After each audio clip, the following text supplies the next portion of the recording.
Okay, I think we are live. I hope. Let me know if you guys hear me right now. That was a little bit weird. I had to go in and basically reset the serial for my stream, but everything should be working right now. So let us jump right in. It's been a little while since we played. It's actually been like a week, I think. Well, half a week about. And we're playing Amanda, the Venture. So we're gonna kick off on night 7. And I think it's only like 2 weeks in this game, so we're about halfway through. Ooh, whoa, that's my phone. There we go. Don't want to watch the video, just want to watch the chat. So I'm just gonna put the phone here, very precariously on the arm of the microphone. And I'm ready. So it's almost Christmas. That's pretty cool. It's about 2 days left. And we're going to go in. We're meeting up with Agathon, right? So let's do that. Gonna see if I can do well with my voice. I haven't been using it that much lately. I did do some storytelling yesterday for Chicago by Night. Did some real life storytelling for once. It's pretty fun. So, oh my phone's gonna die if I don't keep tapping it, so I'm just gonna go get a charger. I'll be right back.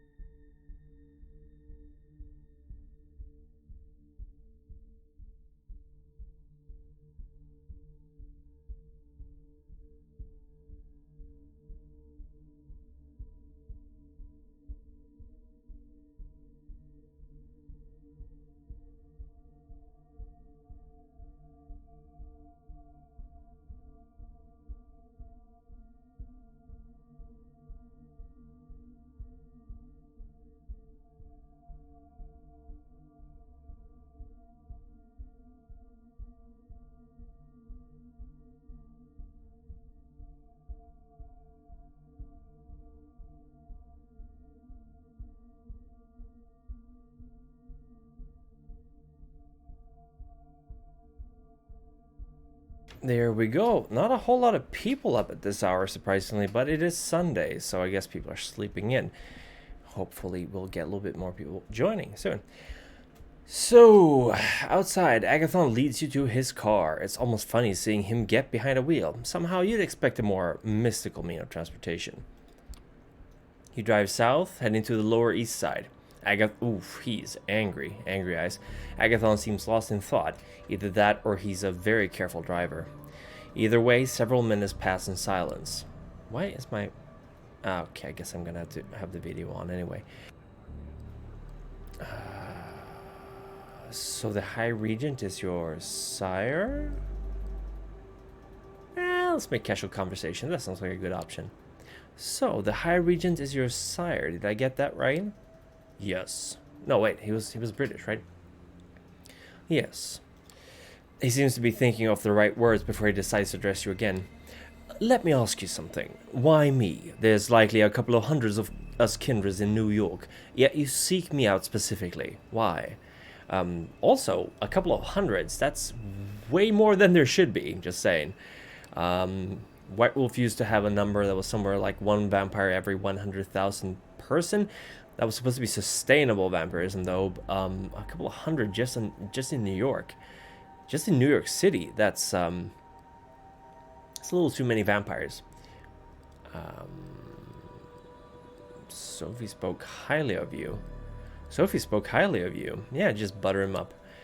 For one, Sophie spoke highly of you. She gave me a short list of people to meet, and you were on it. I see. Once more he grows silent. You're unsure whether to continue prying as your driver seems to disappear into his thoughts. You drive into Williamsburg and stop by a fancy-looking building. We're here. There's a restaurant on the top floor. You wanted to help, so here's your chance. I need you to get us inside the VIP lobby. You recognize the place. It's where you were embraced a mere few nights back. Funny how this restaurant is apparently a vampire magnet. Once we're in, I need about half an hour to focus, and some space. It'll be up to you to keep attention away from the door. Can you do it? He doesn't wait for an answer and points to the front door. Go ahead, I'm right behind you. Oof. He's got a... I think either he's shy or he just doesn't like me. Or both. The two of you take the elevator up to the restaurant. The door opens and you see that there are only a few guests left, sitting at their tables. An important-looking staff member approaches you. Good evening. I'm very sorry, but the restaurant is closing for the night. I can make a reservation for next week if you wish. Let us in. We insist. Oh, but we insist. You will let us enter the VIP lobby and stay there for as long as we like. But, of course. Please come in. It's immortal. I'm going to use Dominate on him. Just let us into the VIP lounge, my friend. You walk in trying to look casual and make your way towards the VIP lobby. You step inside and close the door behind you.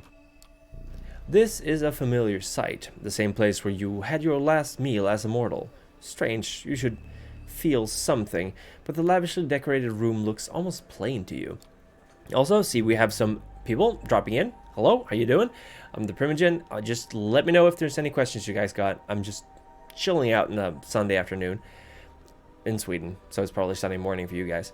Your companion looks at you with something akin to admiration, or at least that's how you choose to interpret the slight change in his usual somber facade. Not bad at all. He inspects the room. It's unusually cold, and Agathon soon discovers why. Looking behind the curtain, a window hangs open. The handle and lock looks like they've been dissolved, as if with acid. How you doing, Lucas Smith? Greetings to you as well. God damn it, Juno. Let's see, who's Juno? Looks like she's gone. Wait, there was some acid on the window. Who's Juno? Who's Juno? How about I tell you some other time? He takes a frantic look around the room. This changes things. Keep an eye on the door. I'll need some time, half an hour at the very least. Nobody disturbs me, understand? He hastily pushes a couch and some potted plants out of the way, moves a bar stool and takes out a curved knife. Cutting into his own arm, he lets some of his blood drip onto the wooden floor. Interesting, this could do some Tremere blood magic, I guess. It's pretty fucked up the way his flesh oozes the deep red, thick vitae. In life, you'd have found its stomach churning, but right now you feel weirdly turned on by the sight. That's a little TMI. What follows is more disturbing yet. Then again, we did see Hope doing what I can only assume is the vampire equivalent of being a cam girl last night, so... Was that 2 nights ago? Anyway. With one hand, he sheathes the knife and seals the wound. With the other, he smears the blood around him while muttering some weird chant. It sounds vaguely Latin, but you're pretty sure it isn't. It's all more than a little disconcerting, but he seems to know what he's doing. A few moments later, the circle starts glowing faintly as thin wisps of smoke surrounds Agathon. He sits down in the middle, legs crossed, eyes closed. Minutes pass. Agathon's face twitches from time to time, and his head turns every now and then, as if he was looking around or listening in on a conversation. I'm just seeing now, by the way, that there's a huge delay between where I am in the game and where the chat is, so if I take a little bit to answer, sorry about that. Again, Sweden, so there's a little bit of a... going to be a little bit of a delay in between stream and what I'm playing. The smoke grows thicker, forming a veil around the mage. You expected something more flashy, but it's still a sight to behold.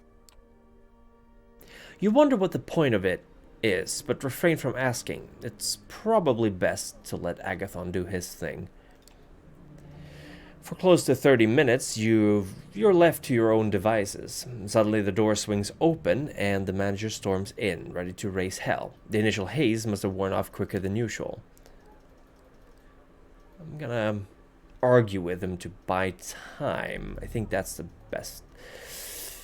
I don't want to bother Agathon, but I think calming him down is not going to work. So we're going to argue. I'm going to be Karen. I'm going to full on Karen on this guy. You start a shouting match with the manager.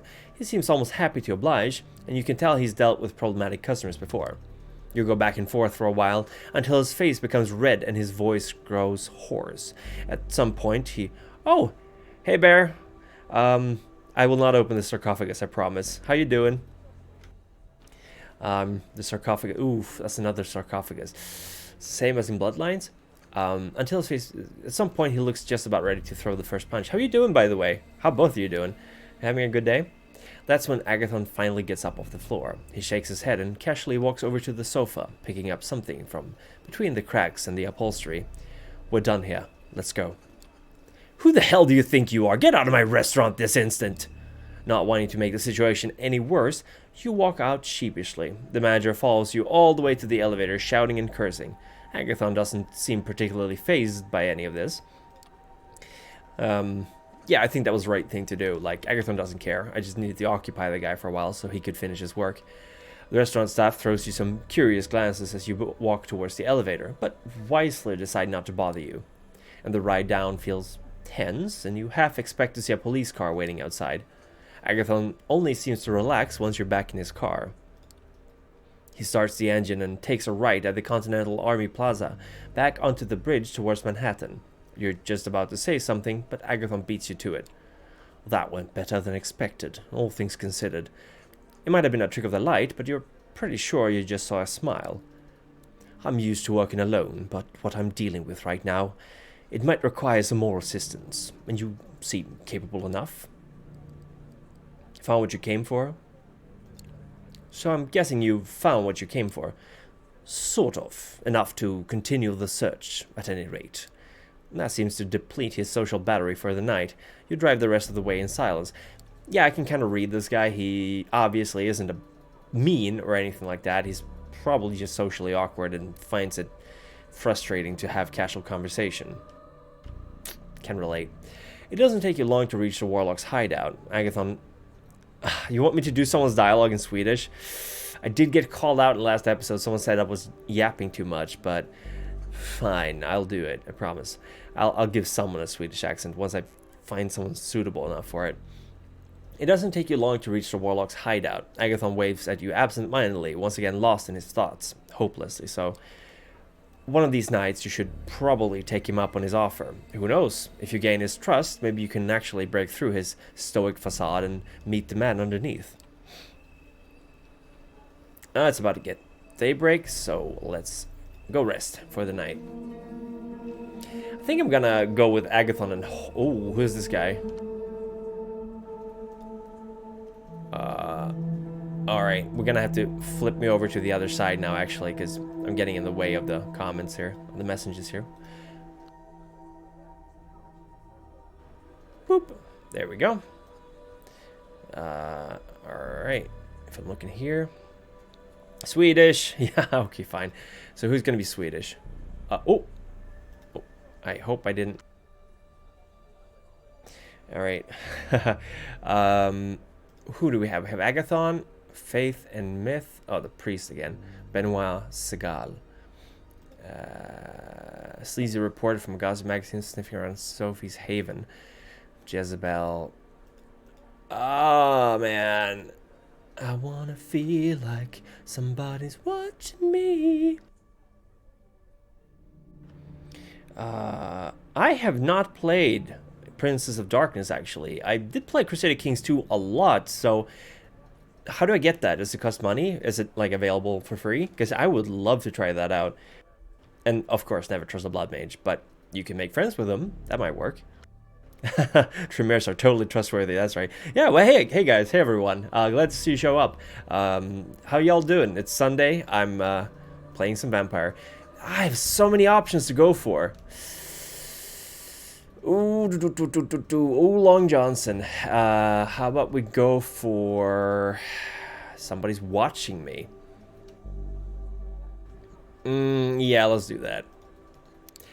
Someone is following you around. Has been for a few nights, maybe longer. Oh, it is very fun. I should try it then. Is it so? It's vampire related. You play like a prince and vampire. I really got to try that out then. Crusader Kings is great. It's another Paradox game. Someone is following you around. Has been for a few nights, maybe longer. That can't be a good thing. And the only question is what to do about it. Oh yeah, I'm gonna do Hope again. I promise. No, okay. You want me to make Hope Swedish?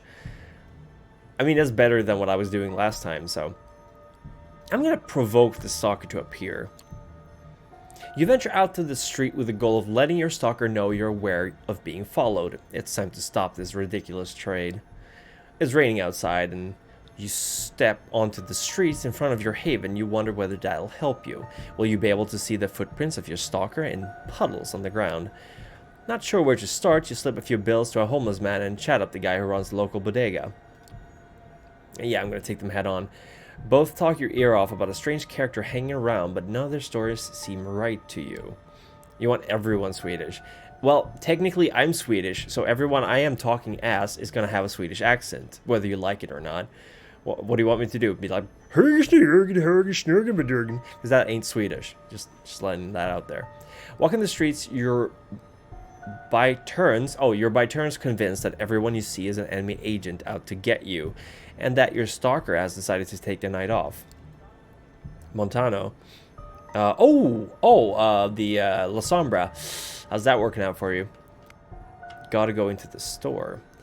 Frustrated after a couple of hours of useless searching, you cross the road without looking where you're going. A courier on a motorbike zooms towards you, not having enough time to brake or swerve as you suddenly step in his way. And for a split second, your eyes meet those of the man on the bike, and you both know you'll collide. You'll get hurt. Something hits you, pushes you forward. You tumble, flying to the sidewalk as the courier zooms past. You feel a weight on your back, catch a glimpse of something. A person, female, you think, and then she disappears. You could spend a couple of more hours trying to find the woman who's stalking you, but in your shriveled, undead heart, you know it to be futile. She's gone. Alright. Oh, wait. So, I can do more stuff? That's great. Good. How about we're going to do a nosy reporter as well, then? Because that's part 1. I want to do all the part 1s. The street lights filter into the apartment in a stark white glow, as if someone were shooting a movie outside. The art pieces display a tasteful expense entirely fitting the image you have of Sophie. It feels as if 1,000 sins have been committed on these premises, most of them under her benevolent hospitality. Sophie comes to greet you as you enter the living room, shaking her head. You understand that people judge me based on how you dress, don't you? Sophie looks at your clothes as if resigned to your sartorial limitations. I've tried to dress inconspicuously. Because of the masquerade. That's very sensible of you. I suppose I should commend you for that. No, that's wrong. Sophie walks to the window and looks out. Oh yeah, I do need to feed soon, that's true. The street lights playing on her features. She reminds you of a queen contemplating the unfortunate limitations of her subjects. You'd think that as a vampire, at least we wouldn't have to worry about the vultures of the press. Unfortunately, when you have the power and ability, there's always parasites trying to feed on you. Is there a reporter after you? Yes, a terrible, persistent creature. Sophie steps away from the window and settles down on a sofa. A wine glass with red liquid in it. Blood, treated as not to spoil. Ugh. What, putting like anticoagulants in it? That's gonna ruin the taste. You've become good at noticing the scent, even from a distance. She doesn't offer you any as you cautiously sit down across from her. This awful man has been stalking my apartment with a camera. He's gone through my trash, talked to the neighbors. Please be a dear and explain to him that there's nothing for him here. Is this about the masquerade? That's a big deal for us, right? Indeed, you're learning. Isn't this unavoidable? When we fake mortal lives? Do you really think you can tell me how to live? Do you know anything about the reporter? Man, woman, young, old, anything like that? All gossip reporters look the same to me. Time for you to go. I have business to attend to. She is very rude. Or were you saying that I'm rude? Because I'm just to the point. Sophie's got to be honest with me. We got a good connection going on. You leave the apartment as Sophie disappears into another room. You don't have a clear idea of the games she plays with the city's moral and immortal power structures, but she always seems to be making a move. Outside on the street, there's a slight warm drizzle, the kind that gets under your clothes and makes you want to take a shower when you get back to your own haven. No reporters immediately jump out to you. I'm gonna stay put and keep an eye out, I think. Yeah, she's very rude. On the other hand, she also has the right to destroy me whenever she feels like it, so, you know, Kind of have to be her. Oh, the light in the back of my stream is being weird. Is it cutting into the game too much? Should I try to fix that, or is it bothering you guys?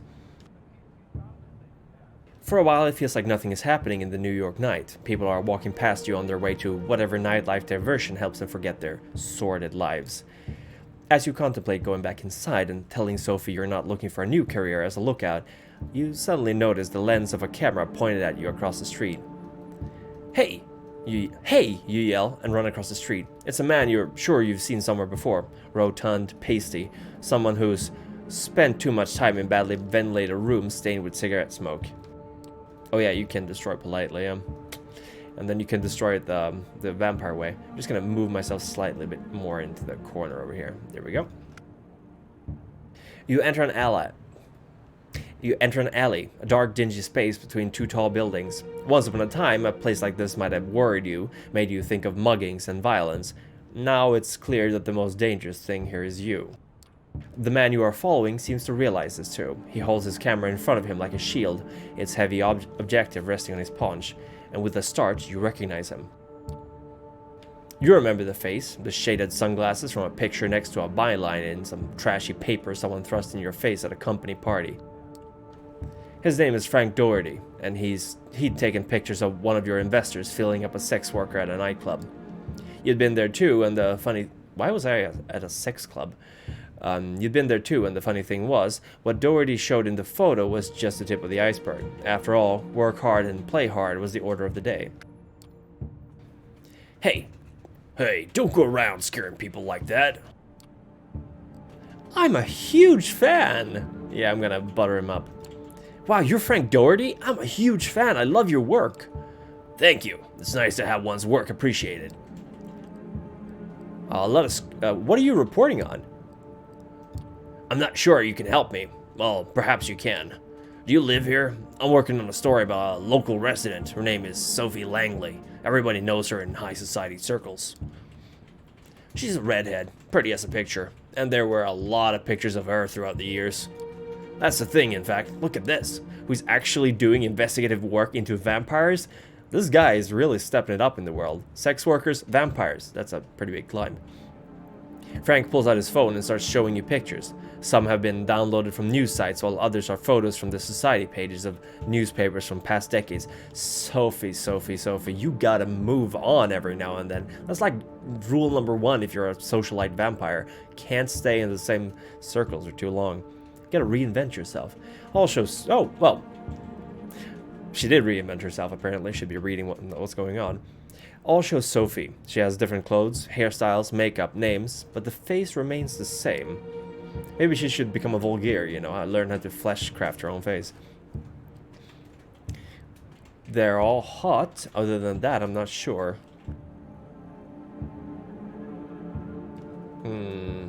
Should I be a thought, or should I be going for, brainiac? Sophie's getting sloppy. Yeah, she sure is. Is it just my camera that's lagging behind? Because I'm just entered the alley. I don't know where you guys are right now. Okay. That's strange. What do you think is going on? Beats me. That's what I'm here to find out. I mean, you must have a theory about what's happening. I have a theory or two, but before I print my theory, I need facts to back it up. 3 words. Extreme plastic surgery. All the celebrities do it. Only her doctor is better than the rest. You look critically at the photos of Frank's phone. You're looking for a doctor in an alley? Hook me up with this miracle doctor. Sure, I guess. If you find who the surgeon is, let me know. I could have some work done. You're right. Makes no sense. Oh, no. I should have... fuck. Damn. So how would you explain it? It's a hoax. Have you considered the possibility that those pictures are a hoax? Sure. Anything can be a hoax. But I dug up those old papers from the archives myself. I gotta have something usable. Oh, I should just dominate him, but my hunger's pretty high. Well, Frankie boy, why don't you just leave and destroy your research? That he can just find it again. I'm gonna use dominate. You look Frank in the eyes. They are red behind his shaded glasses. Veins popped from years of neglecting his body. Suddenly he seems soft, easy to manipulate. His will nothing but plaster crumbling under your boot. Go home and destroy your research on Sophie Langley. As your vampire gaze takes over Frank's mind, he feels less than a person, and more like an automaton, a machine you can program. Perhaps this is why older vampires are said to think of humans as nothing but animals. Am I losing humanity here? I really shouldn't, but how can you consider someone as a thinking person with free will when you can override them at any moment? Frank is mumbling, following his camera, inching around you to the entrance of the alley. He looks sad and worn as he goes, a man who used to be something, now just a shell. It feels almost embarrassing to use the powers of your blood on someone so weak. At least you're pretty sure he'll stay away. Oh well, that's certainly something. Okay, we're gonna do hope tomorrow, but now we gotta go sleep. And we gotta feed as well. That ain't good. Kadir al-Asma'i, the sheriff of New York City, is knocking at the door to your haven. The sight comes as more than a little shock. If he had business with you, you didn't expect him to see him already inside, or never see him coming at all. Yet there he is, on the other side of the peephole, patiently and politely waiting for you to let him in. Shouldn't leave a guy waiting, right? You carefully unlock the door and face him in silence. Evening. May I come in? Also, I gave him sort of a fall Russian accent when I didn't know anything about him, and that's just gonna stay. Maybe he was adopted. You simply stare at him. Your lack of an answer doesn't faze him, and your lack of resistance as he starts walking inside has obviously been interpreted as a permission. Once inside, he starts looking around as you cautiously stay by the door. Haven't really had time to make this place of your own yet, have you? It feels like Langley's apartment through and through. A scheduled study where nobody studies anything. Look at the books on this shelf, obviously meant to impress the guests, not to be read. They reveal nothing about their owner, aside from an aching desire to be taken seriously as an intellectual. He picks one of them up and smirks before putting it away. The phenomenology of spirit. Next to all of this garbage poetry, we can make a bet. If she's read more than 20 pages, I owe you $50 and a gallon of blood. A kind of place self-professed hermits entomb themselves in to suffer. Considering how much you have to run around these nights, you'd probably only use it to shelter from the sun and rest, right? Hello, Jonathan. How you doing? Sorry if this is very delayed. I think either my phone or the stream is a little bit laggy. Let me actually restart and see if I can fix that.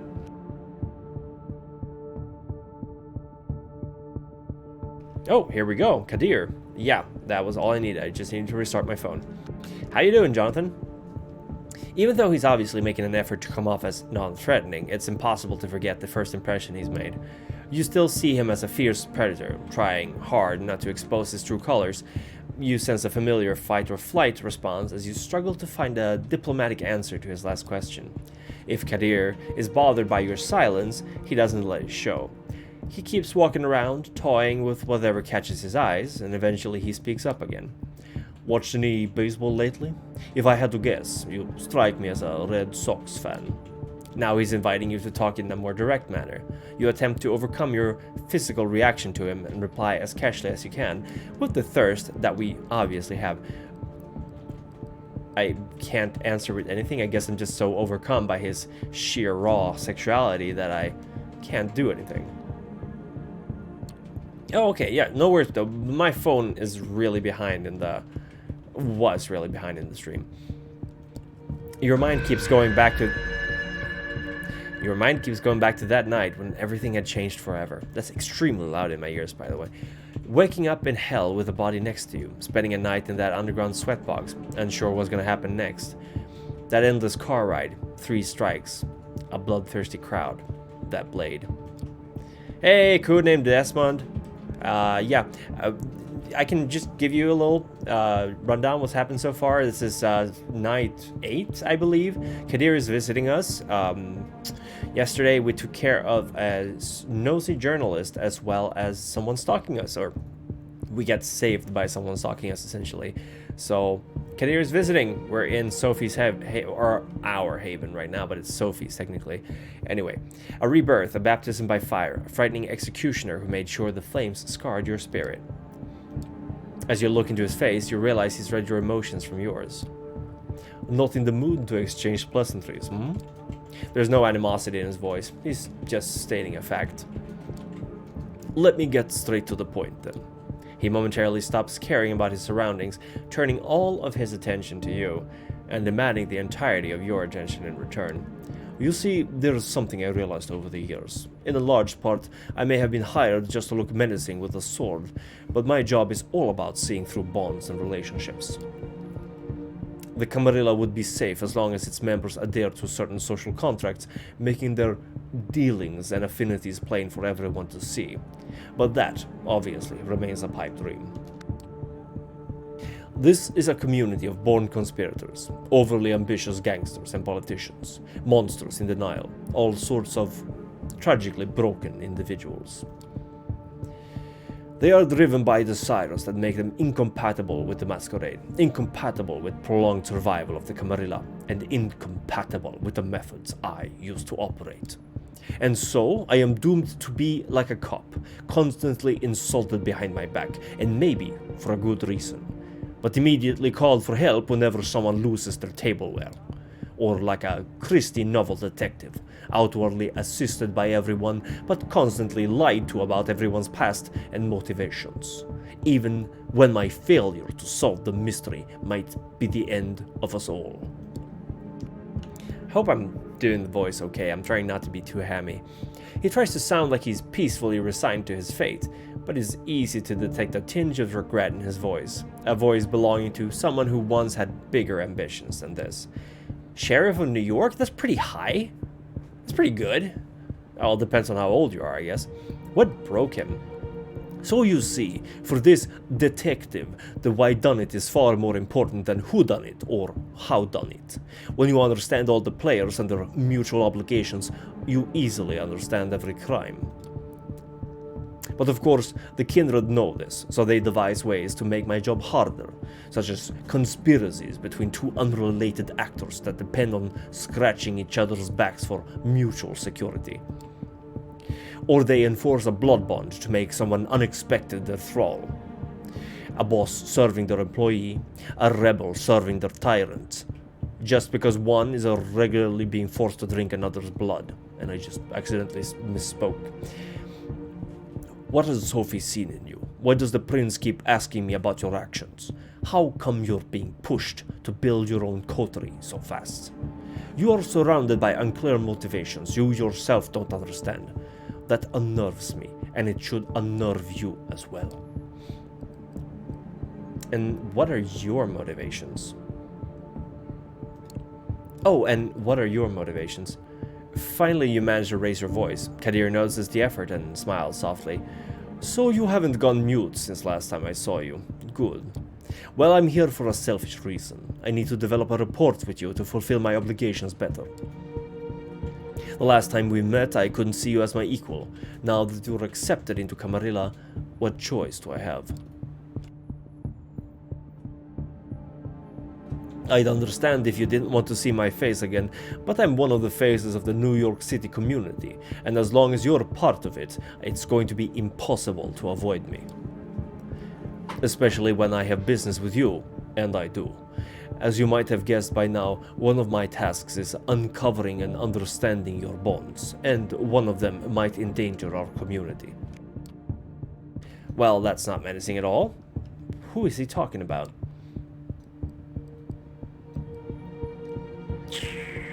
Sophie? Is this about Sophie? Kadir shakes his head. Sophie's fine. She's plotting something big. I know it and she knows it. She knows I know it. But she's treading carefully, as she should. No, it's not a major player. He produces a file from underneath his coat and passes it to you. I don't think any of those answers are going to be correct, by the way. This is our troublemaker. You open the file and see some printed photos. You freeze up as you recognize the face and are overwhelmed by a flood of repressed memories. Yeah, of course it is. Wait, Newman? Who's Newman? Is that my boss? Benjamin Newman. The asshole who made the last few years of your life a living hell. The sexual harassment, the mobbing, the way he kept delegating all his obligations to you without ever letting you reap the fruits of your work. The way he stole your soul. Goddamn prick. You look up at Kadir, expecting answers. Apparently your company is in trouble. Lots of financial irregularities, and Mr. Newman is all too happy to testify that the one employee who's suddenly disappeared is to blame. Oh, is this about me? The story is as hold on a second. There we go. So I can get a little bit of space between my head and the screen. The story is as fishy as it gets, but your disappearance is being investigated, and a lot of people are searching for you. It attracts attention to us, and as such, it must be stopped. Must be stopped sounds threatening. You dread thinking what he's planning. I'll arrange for you two to meet tomorrow, so that you can straighten out the situation and say goodbye to the life you've forsaken. He'll arrange what? Your eyes must look like saucers right now. Usually these matters are left to my discretion, and I can't think of an easier solution. The lost sheep reappears, takes care of unfinished business, disappears never to be seen again. Nobody cares. It's simple, it's clean, it's the way that you're making me feel tonight. No contrived schemes, no unnecessary victims. Are you a fan of Kingdom Hearts? I thought second game was not so good, but 3 really tied the noose. And it gives me an opportunity to learn more about you as I watch over. When neonates interact with kind, they use to hold dear. Their true nature is laid bare for everyone to see. Used to hold dear is either he's very much misread the situation or he's joking with me. Of course, he's got business in being kind to you, or he's making it clear he's got self-serving intentions so that you don't start figuring those out yourself. Any objections? Any alternatives are probably worse, so you shake your head. Very well, I will arrange a meeting and drive you there tomorrow. Better come up with a load of bull that's easy to swallow. He disappears from the apartment, leaving you as confused as the last time he closed the door on you. God damn it, you need to think it through. That sound every time, it's just very loud. For a long time, you just sit in your haven, lost in your thoughts, thinking about how revenge is a dish best served cold. Yeah, well, okay. So that's half the day. Let's see. Let's go with hope. When you get to the internet cafe, Hope is already waiting on the street. The sight catches you off guard. A part of you suspected she might be more of a shut-in. My haven is my castle type. Let's see here, Jonathan. What was I saying? I'm playing a Toreador. It's here that the history changed. But I think that in my game I did a mistake because right now I'm in trouble. Oof. Alright, that's horrible. I hope things go well for me, for you. Yeah, it's really... I really want to know what my boss is up to. I don't want to do a Swedish accent for Hope. I really don't. Perfect timing. We need to go for a ride. Get in, get in. She doesn't wait for your response and jumps behind the wheel of a lavender vintage roadster instead. The engine starts roaring expectantly, causing everyone's heads to turn. Not wanting to attract needless attention, you quickly slip into the backseat of the car. The moment you shut the door behind you, the vehicle sets off, tires screeching. Sorry for not bringing you up to speed first, or should I say the chat usernames she's using? I don't want to make different voices for everyone. That would be a lot of work. Sorry for not bringing you up to speed first, but hey, this is New York City. Everyone's always in a rush, and this is even more true when you're Kindred. Now, allow me to take care of some business, and I'll be right there with you. Oh, well, she's looking at me. Even as she's zooming past the traffic, she's still on her phone, of course.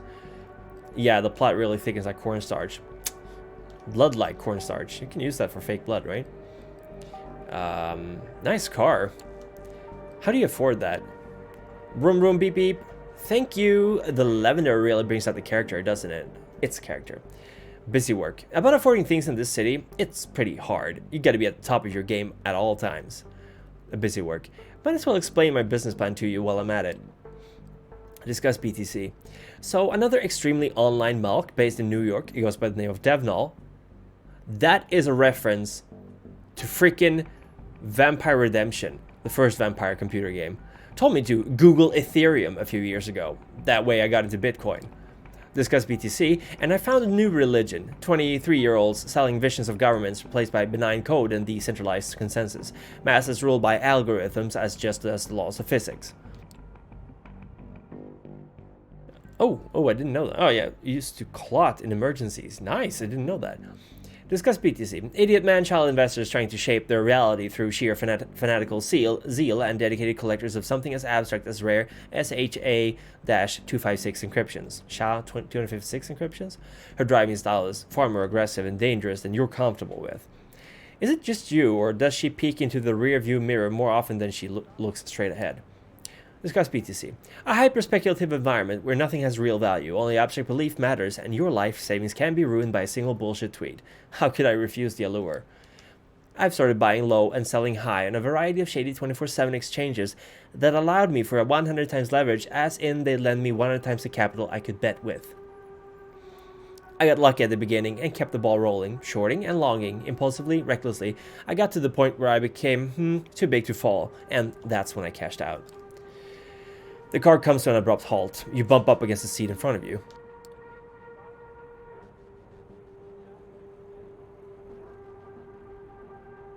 Oh no, our cat just had a nightmare. I'm so sorry for him. Okay, this story will be continued later. We're here right at our first stop. I'll need you to do me a favor. What favor? Young, hot, petite, ingenue. Nothing too difficult. Literally a jump in kind of a deal. See that weird guy in a Yankees full cap standing around the corner? Approach him, tell him you're young, hot, petite, ingenue, and take a phone he gives you and bring it here. Young, hot, petite, ingenue. Get going, honey. It's illegal to park here. I love Hope. You jump out of the car and approach the man Hope has pointed out. Not a lot you can tell about him based on his appearance, aside from the fact that he seems pretty shady. The guy assumes a comically threatening pose as you approach him. The hell do you want? I'm at young, hot, petite, ingenue. Oh, gotta admit, I had no idea what ingenue means, so I had to make sure. I was about to Google it, you know. He takes a phone out of his pocket and covertly passes it to you. Everything has been prepared and preloaded according to your instructions. Should take about 2 minutes to transfer the data. Now get out of here. The man walks away with an exaggerated hip-hop gait. You hop back into Hope's car, and she immediately steps on the gas pedal. You got the phone? You're the best. Pass it to me, please. She connects the two smartphones using a cable and begins some sort of data transfer. Looks like it's an identical model, and after a minute or so, the process is complete. Alright, goodbye, lovely. You've served me well. Hope opens the car window, grabs her old phone. You're not an expert to recognize the exact model, but it definitely looks like it had an $800 price slapped on it, and tosses it out the window. Surprised, you look behind you and see a car in the opposite lane running over the abandoned device. Hope notices your quizzical look. Off-the-grid lifestyle. I've been needing a lot of burner phones lately, and I'm not going to use some cheap pieces of shit, so it's a pretty expensive necessity. Crossroads, red lights. She takes some advantage of the moment to shoot a driving selfie that strategically excludes her face and uploads it to Instagram. You notice her handle there is Versace Beauty? Is that how you say that? Versace Beauty. Thank you. Discuss BTC. Now, I was telling you a story. Cashing out. Right. At some point towards the end of 2017, I became convinced I need to cash out. There's no way the bubble was going to last forever. I always knew there would be no grapes of wrath for the cryptocurrency era. It would have to be a series of profoundly antisocial, disconnected events. The whole crypto culture was a decentralized church of lone millennials who rejected all established modern values and kept atoning for the original sin of not buying Bitcoin back in 2013.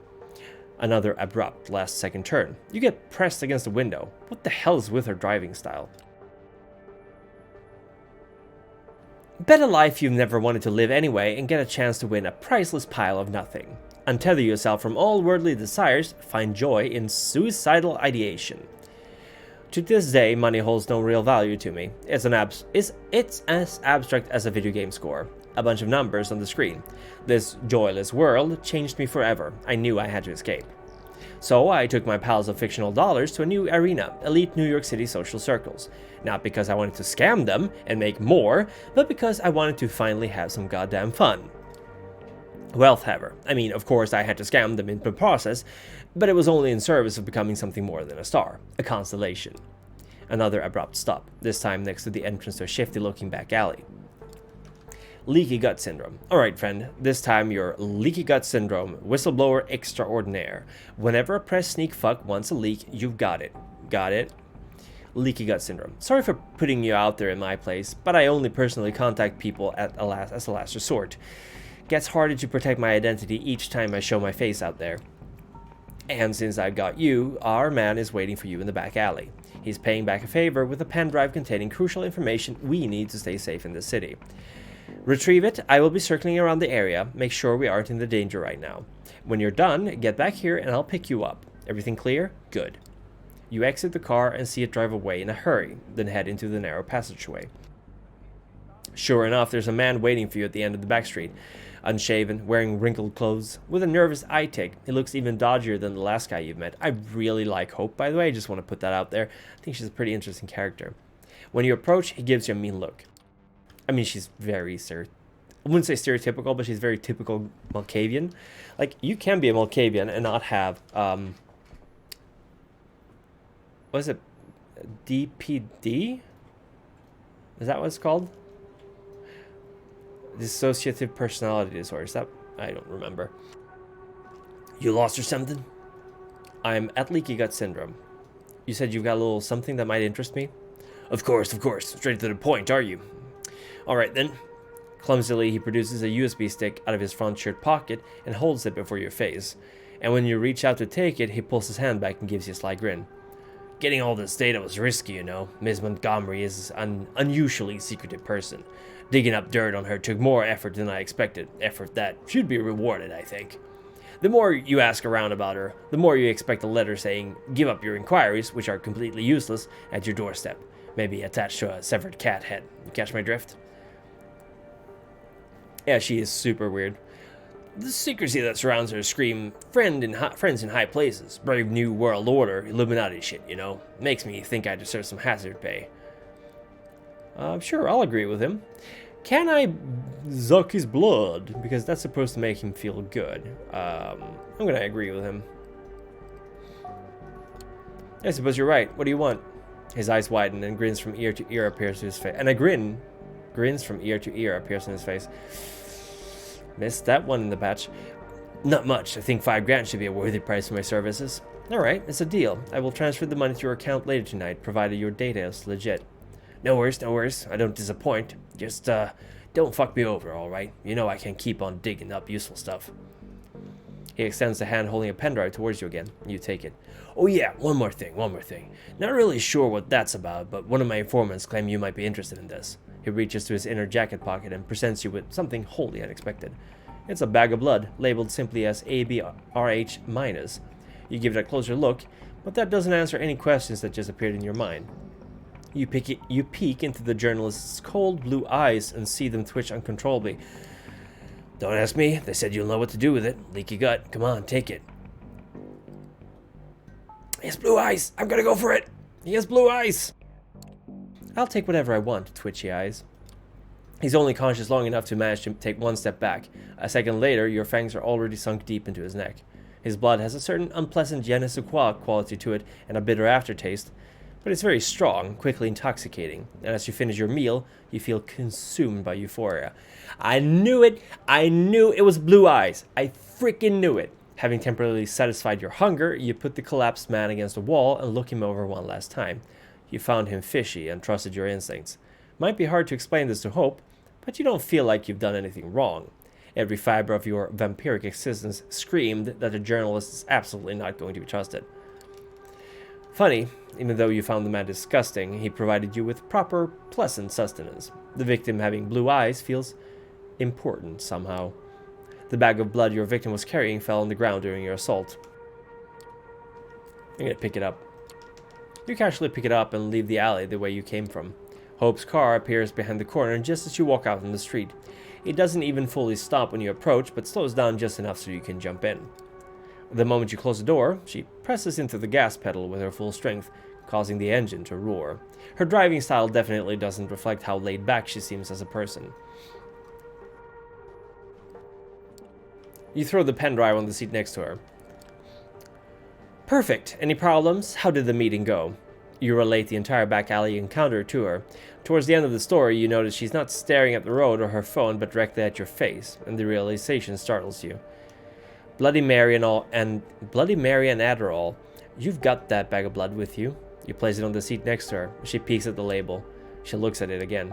Then she steps on the brakes. Fuck! Fuck! Fuck! Fuck! Fuck! Fuck! I'm okay. She grabs both the bag and the pen drive you obtained and throws them out the window. Looks like that's her favorite method of taking care of problems. Bloody Mary and Adderall. That bag was a message. AB negative used to be my blood type. It's the rarest one, found in less than 1% of the United States population. Glad you haven't drank it. Who knows what they've done to the bag. Some New York City vets can tell you wild stories about using irradiated blood to locate and kill other kindred. Holy shit. You admit you did feed on the man who gave you the bag instead. Good for you, I suppose. I don't think they've done anything to his blood. That would be some kind of 5-dimensional chess move. But yeah, this content is compromised and needs to be cut off. Goodbye, my journalist frenemy, and goodbye, dear leaky gut syndrome. You've both outlived your usefulness. I guess we made the right choice then. After a brief period of hesitation, she deletes the whistleblower extraordinaire account and sighs. Another one bites the dust. Thinking about what to say next, you remember that you promised the man that Hope would transfer $5,000 to his account later tonight. I'm gonna admit it, because it's really up to her whether she's gonna do it or not. When you're done relaying the story, she chuckles. You're really horrible at the art of the deal, aren't you? I suppose the silver lining is that I don't have to worry about that anymore. Still. Wealth Haver. At Wealth Haver. Looks like I'm in bigger trouble than I expected. But never mind. We got one more stop planned, then I'll explain everything. She's probably using TweetDeck, by the way, to, alternate between her different accounts. Besides, I've got another story to finish. I was talking about Bitcoin and then... Where did I stop? Scamming. Oh, right. You know who saw the real face of this city? Anna Delvey. Ever heard of her? A Russian working-class girl born as Anna Sorokin. She moved to New York in 2013 and convinced everyone she's this insanely rich trust fund kid, a wealthy German heiress. Manhattan elites totally fell for it, and they kept buying it for years while she kept swindling them. She only got arrested in 2017 after having stolen almost $300,000. Sorokin created her Delvey persona out of thin air, convincing everyone she was going to set up an art fund and kept tasting all of life's finest pleasures while being basically broke. She even made up a fake family financial advisor, then killed him off when he became a liability. And apparently most of her rich victims never admitted to being scammed out of shame. By now you're sure, the way she scrutinizes her surroundings, her reckless... Oh, this is not her saying it, of course. Her reckless diving, she's trying to escape somebody. Wealth Haver. Now Delvey's locked up with murderers and Rikers, writing down her memoirs, apparently picking a lot of fights. God bless her heart. She'll forever be an inspiration. But I have more advantages than she ever did. I have my own considerable funds, and I can rely on more made-up people than just some old-ass financial advisor. A whole bunch of fake content creators and influencers that every rich dumbass wants to get in touch with and collaborate makes it super easy to get more money than I invest.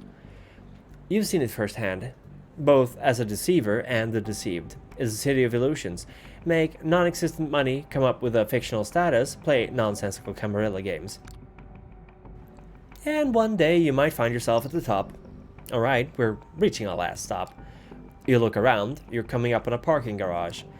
Devil Woman Doctor. You're gonna take an elevator to the 70th floor. Give the masked man you meet in front of the door this memory card. It contains art house movie I've made.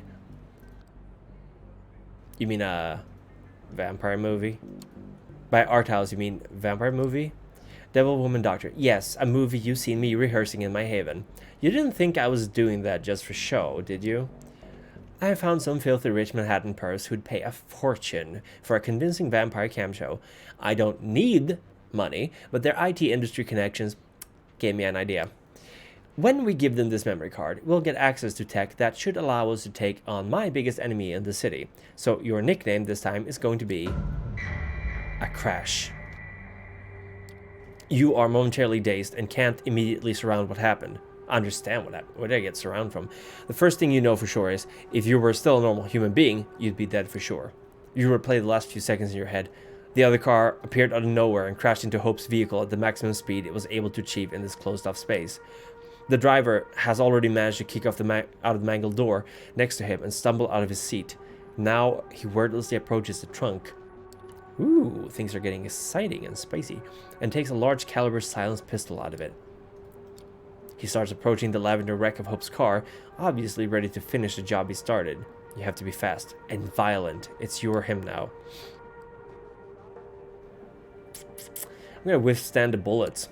Your instincts take over. You don't come up with a strategy or come up with an optimal route. You simply start running towards the gunman, yelling.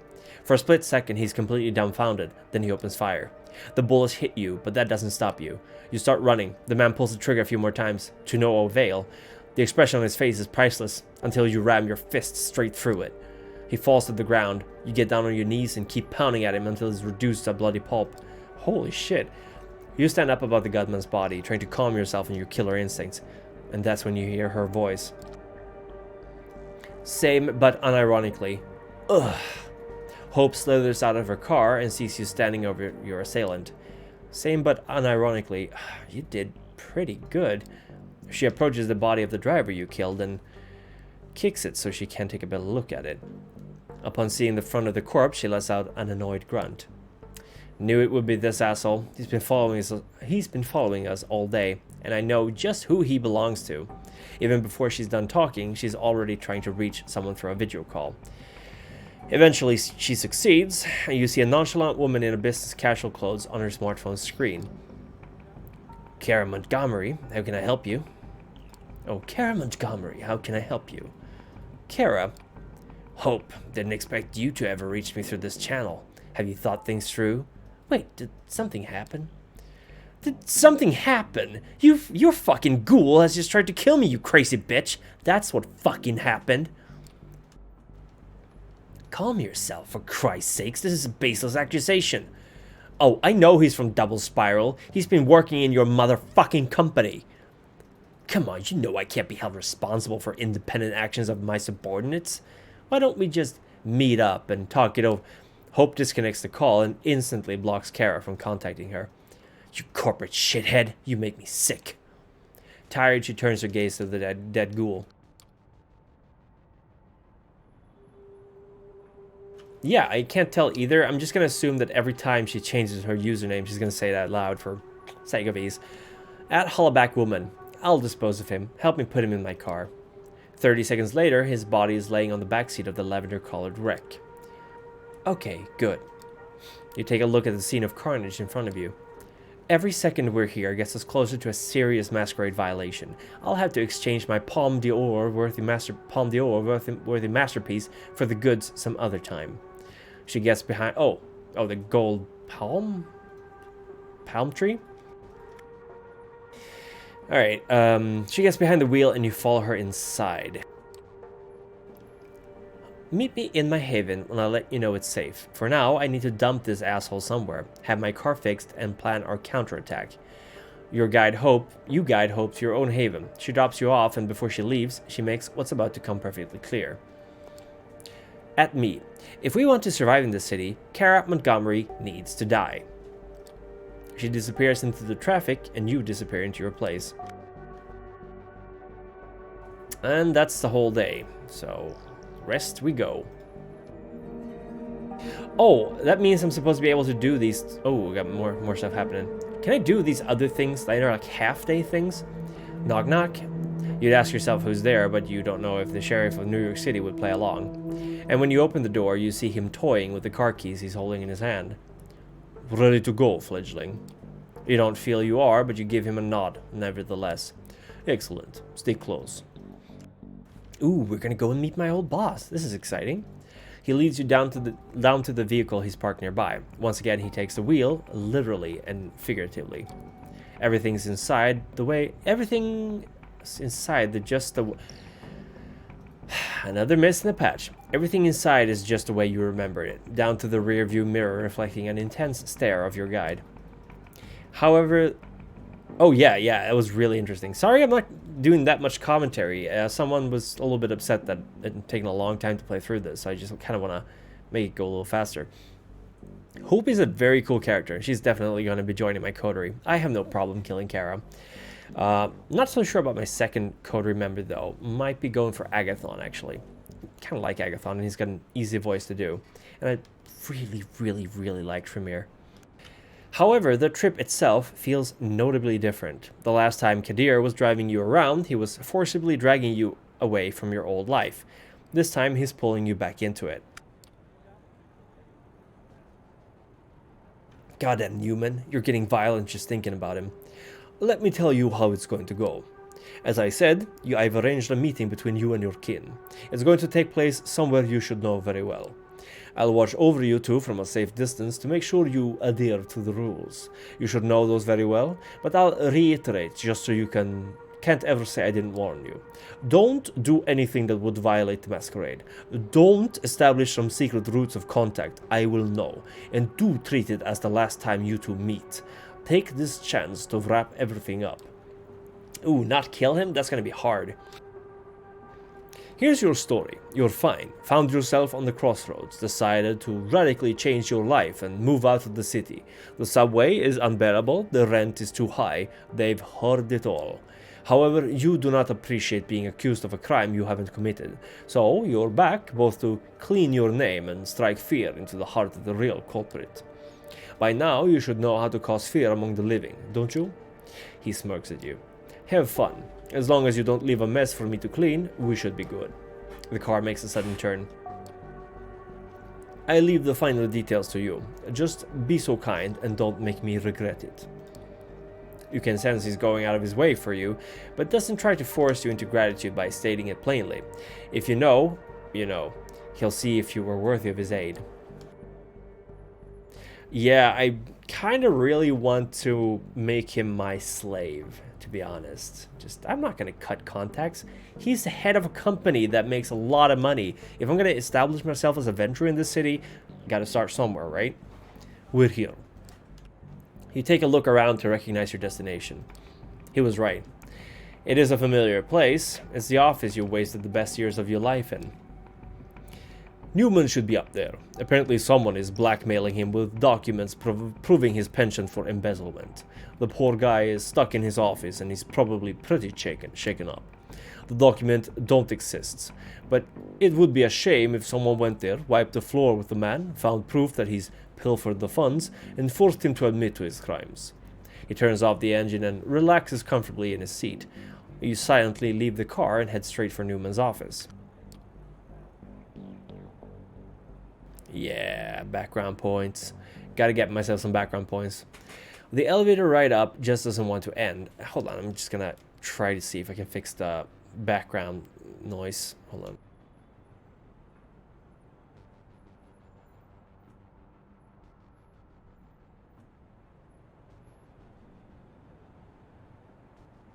Did that make it? Oh, it made it worse. Hold on.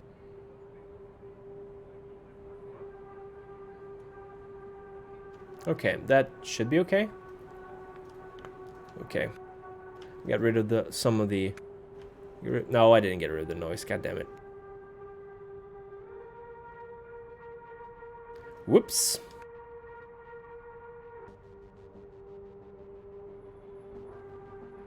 There we go. That should be okay. It's not ideal, but as good as it can get. The elevator ride up just doesn't want to end. After what felt like 5 hours, but in reality was closer to 30 seconds, you finally reach your floor. Is it? That's the side, is it? Oh, it's gonna be the shadow from the light. That's gotta be it. Your ex-boss is sitting in his office, just like Kadir said. He looks, how should you describe it, as if he has just googled the body language of alpha males and attempted to poorly copy the most cartoonish posture in order to intimidate the blackmailer. Can't talk today, apparently. Yeah, you know, sometimes you just gotta go invisible for a little while. Out of habit, you take a deep breath as you step inside his office. Amanda? He immediately relaxes. It's just Amanda, his eyes say as a sly grin appears beneath them. Forgot to ask for your vacation? People were worried, you know, not to mention overworked to hell and back, then overworked some more. Someone had to take over your responsibilities. And guess what? Just as we started digging into your work, some unexpected financial irregularities started popping up. We'll need to work on a common story to explain those, you see. You keep quiet and just stare him down. The poor idiot still thinks he's the predator in this room. Let's see how long it will take for him to realize his mistake. Newman senses you're different somehow. He attempts to stare back, but fails to withstand your glare. He starts wondering what's going on and quickly arrives at a conclusion. Wait a second. So you're the one who sent me that message? Now that's a laugh. He starts approaching you. Sweetheart, if I'm going down, you're going down with me. You think you convince anyone you never knew what was going on around here? Fat chance. And even if you did, you know my friends. They'd never let you live it down. He's right in front of you, licking his lips, pondering the best way to display his complete physical superiority. You won't give him a chance to. Scare the shit out of him. Before Newman blinks, you stand in front of him with your arms crossed. After he blinks, your hand is already on his throat, and he freezes up. He watches you get in his face and slowly brandish your long, long fangs. A loud, throaty, inhuman growl rings out throughout the office and begins to morph into a violent hiss. For a moment, your ex-boss can't identify the source of the overwhelming sound, or rather his brain refuses to accept that your relatively small body is capable of generating a noise like this. As he begins to understand and process the unnatural sight of your fangs, he is gradually overpowered by an animalistic fear which shatters his entire worldview. You were supposed to be the victim. Why are you a threat? Why did reality break?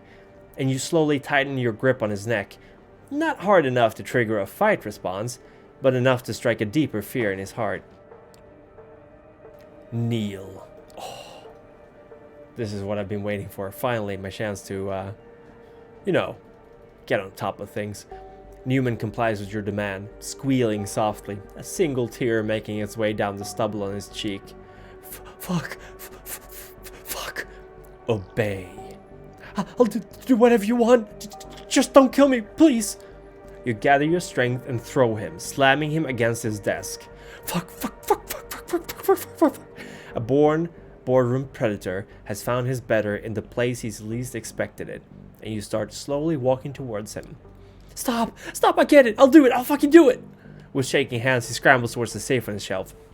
He opens it and takes out some documents inside. This is what you want, right? This is what you want. You rip out the papers from his hands and browse them.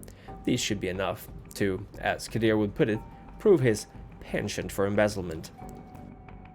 I'll clean your fucking name. Tell him somebody else. You twist your heel on his hand. Oh, delicious, Amanda, delicious. He screams. I did it. I'll tell him I did it.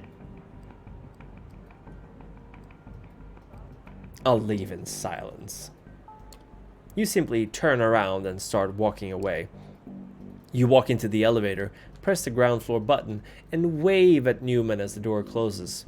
He mumbles something under his nose and winces in pain. Back to Kadir's car, once you close the door, he instantly puts his foot on the gas pedal. Walking off the pitch with no regrets? Said everything you had to say? I wiped the floor with him and got the documents that should keep him in check. The asshole will be constantly looking behind his shoulder for the rest of his life. Kadir smiles deviously. Looks like you can take care of business, as expected. I don't need to tell you to hang on to those documents, but keep in mind you can use it for more than a security guarantee. We're always looking for more contacts amongst the big fish.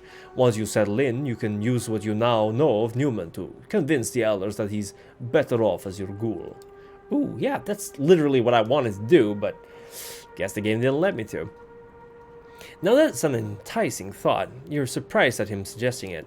The car speeds up to cross an intersection before the light turns red, and you give Kadir a good hard look. Thank you. It doesn't feel like how should you call it, very vampiric thing to say, but you say it nevertheless. Oh, flawless victory. Sure was. He's visibly taken aback, with his usually furrowed brows smoothing out for a moment. Then he takes on a serious, slightly sorrowful expression. Don't suck up to me, kid. Mr. Bad Guy is still here, and without a doubt he will go back to decapitating suckers like you any time now. The car starts slowing down. We're here. You look out the window and see your haven. Take care. I'll see you around. Just pray I don't have to see you too often. You'll leave the car and start walking to your haven, thinking about Kadir. Can't say you're fond of him, what with the welcome he gave you and all, but after tonight, you can't say you aren't either. I like Kadir. I like him. And obviously he likes us, or he wouldn't be doing this stuff. You're gonna need some more time to understand him, that's for sure. Alright then,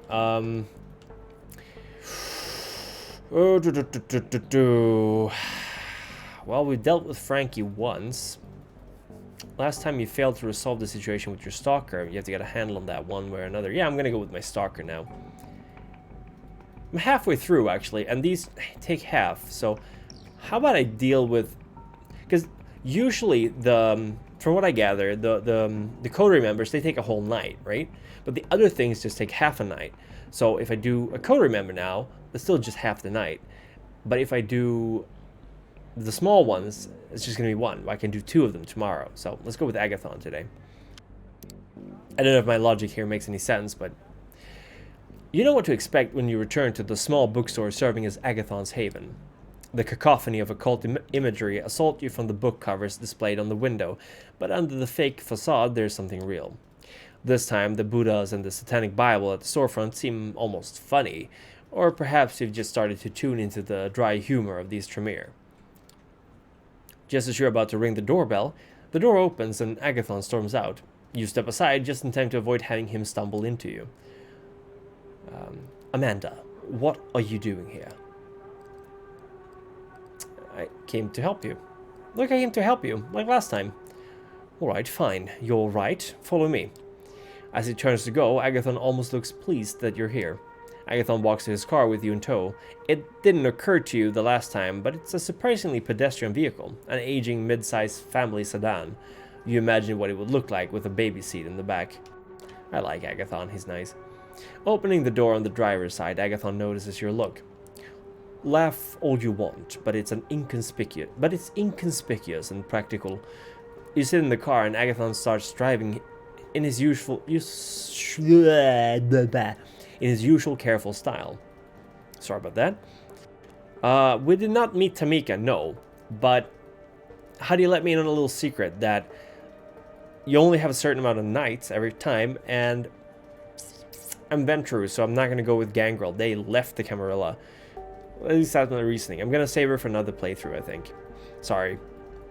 We're going Agathon Hope right now, doing some of the side missions. You sit in the car and Agathon starts driving in his usual careful style.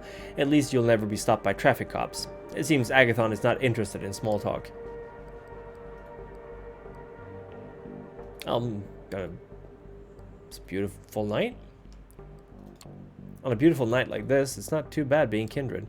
Agathon turns slowly to look at you, both hands on the wheel in exactly the same position you remember a driving instructor demonstrated to you long ago. You exit Manhattan over... Did they just skip? Whatever. You exit Manhattan over the Brooklyn Bridge and soon reach the site of the nightclub that seems to be your destination. It's on the riverfront, a converted former warehouse. After Agathon has parked the car, it's time for you to enter the nightclub. I can see some complaints were about reused backdrops in this game, graphical assets. I don't really mind it that much. I think the fact that they have a lot of stuff going on in the backgrounds makes it It's fine. You glance at the Tremere, evaluating him. It's obvious this is not his kind of place. You may have worked in finance, but your colleagues got to some crazy shit if they did enough cocaine. You're not a party girl, but you don't stand out in a nightclub. Agathon does.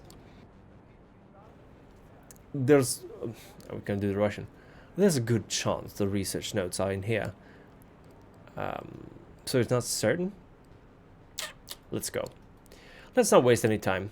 Excellent. There's a line to the club. It looks like a popular night, even if, based on the crowds, this is not exactly a place for supermodels and celebrities. Charm the bouncer. You walk up to the man at the door and smile. Hey, you remember me, right? Mind if we go in? The bouncer looks at you, taken in by your supernatural charisma. It doesn't matter whether he really remembers you or not. Sure, go right in. Have a great night. You walk into the club, ignoring all the people standing in line. And the music beats down on you, bringing with it memories of a human existence. The first time you went dancing with friends, when you flirted with someone on the dance floor. I think they might have actually recorded real life people and just put him on as like a filter in the background. That's actually pretty clever. This time it's different. You're a predator and everyone around you is prey. Tightly packed, twitching sacks of blood and tissue. You sense the emotions all around you, blood tinted with happiness, lust, rage, jealousy, love. A buffet of sensations. Focus. Keep an eye out for trouble while I look for what we came for. You nod and follow Agathon through the throng, trying to ignore all the warmth, flesh, and circulating bodies around you. I'm just gonna go grab myself a drink, because I actually forgot to bring it with me. Because, you know, that's just how I work. I'll be right back.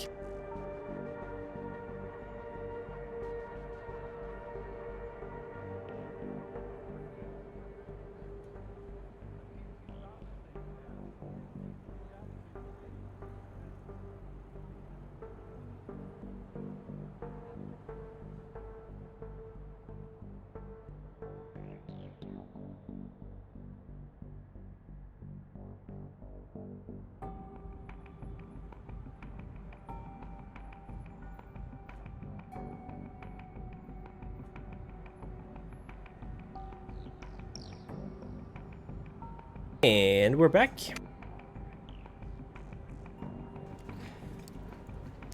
Ooh, it's a feeding opportunity. Of course I'm going to drink from a club goer. You decide that the opportunity to feed has been handed to you, and it would be churlish to refuse. Churlish, by the way, is another word for rude. A young Latino man is dancing close to a beautiful, drugged-out girl. She takes his face in her hands and kisses him on the mouth.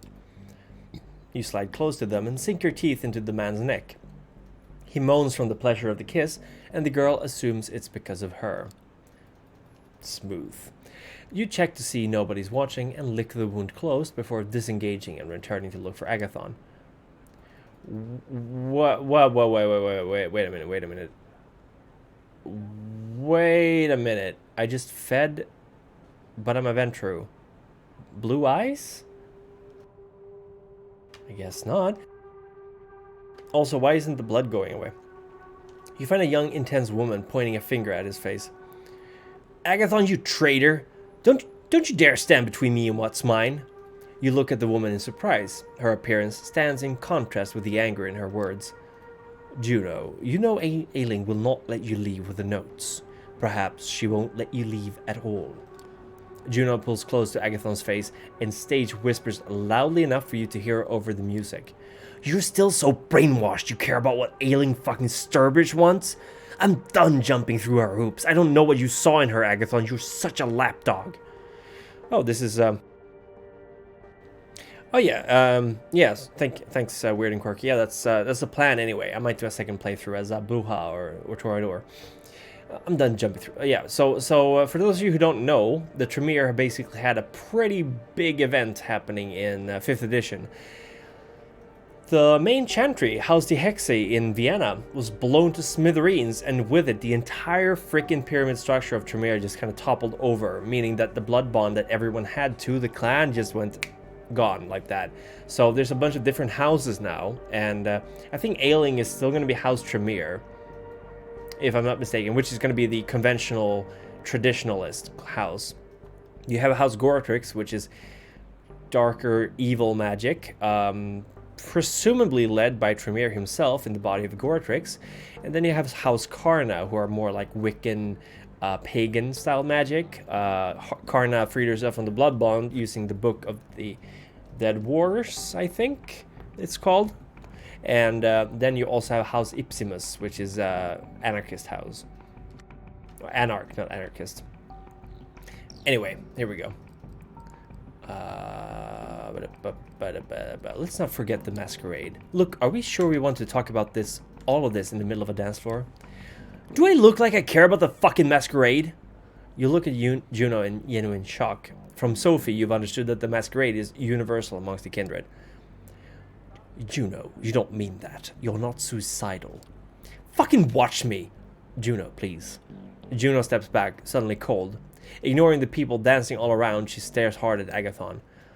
The past is past. The traditions are dead to me. You won't stop me, Agathon. I'll make sure of that here and now. You know I have the power. No, Juno, please. Agathon sounds panicked. He's not worried about his own survival, but of the possibility that Juno is going to unleash a genuine Masquerade breach. Calm Juno down. Sucker punch Juno. Should I use... She's probably not that old, is she? Or is she? If I use presence on her and I fuck up, that's going to be a huge problem.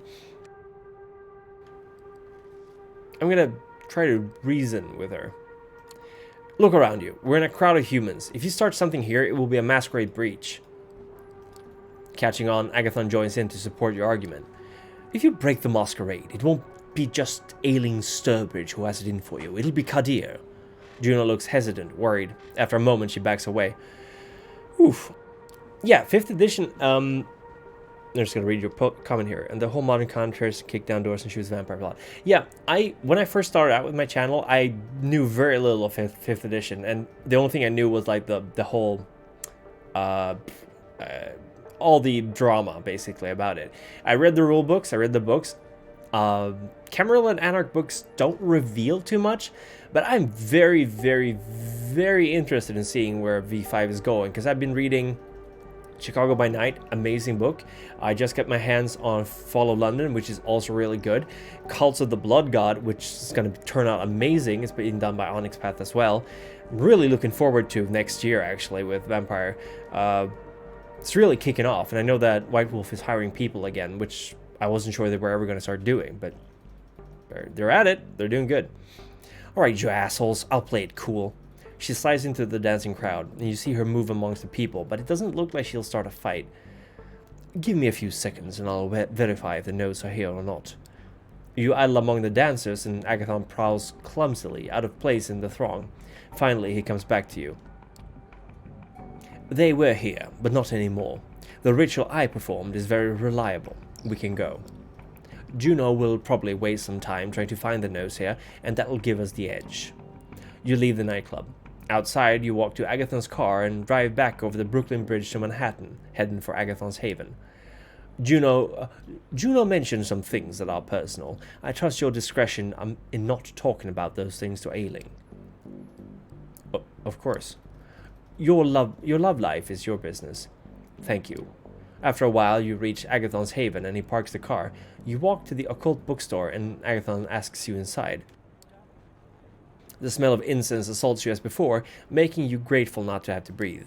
You follow Agathon upstairs to find ailing Sturbridge in an armchair, reading an old book.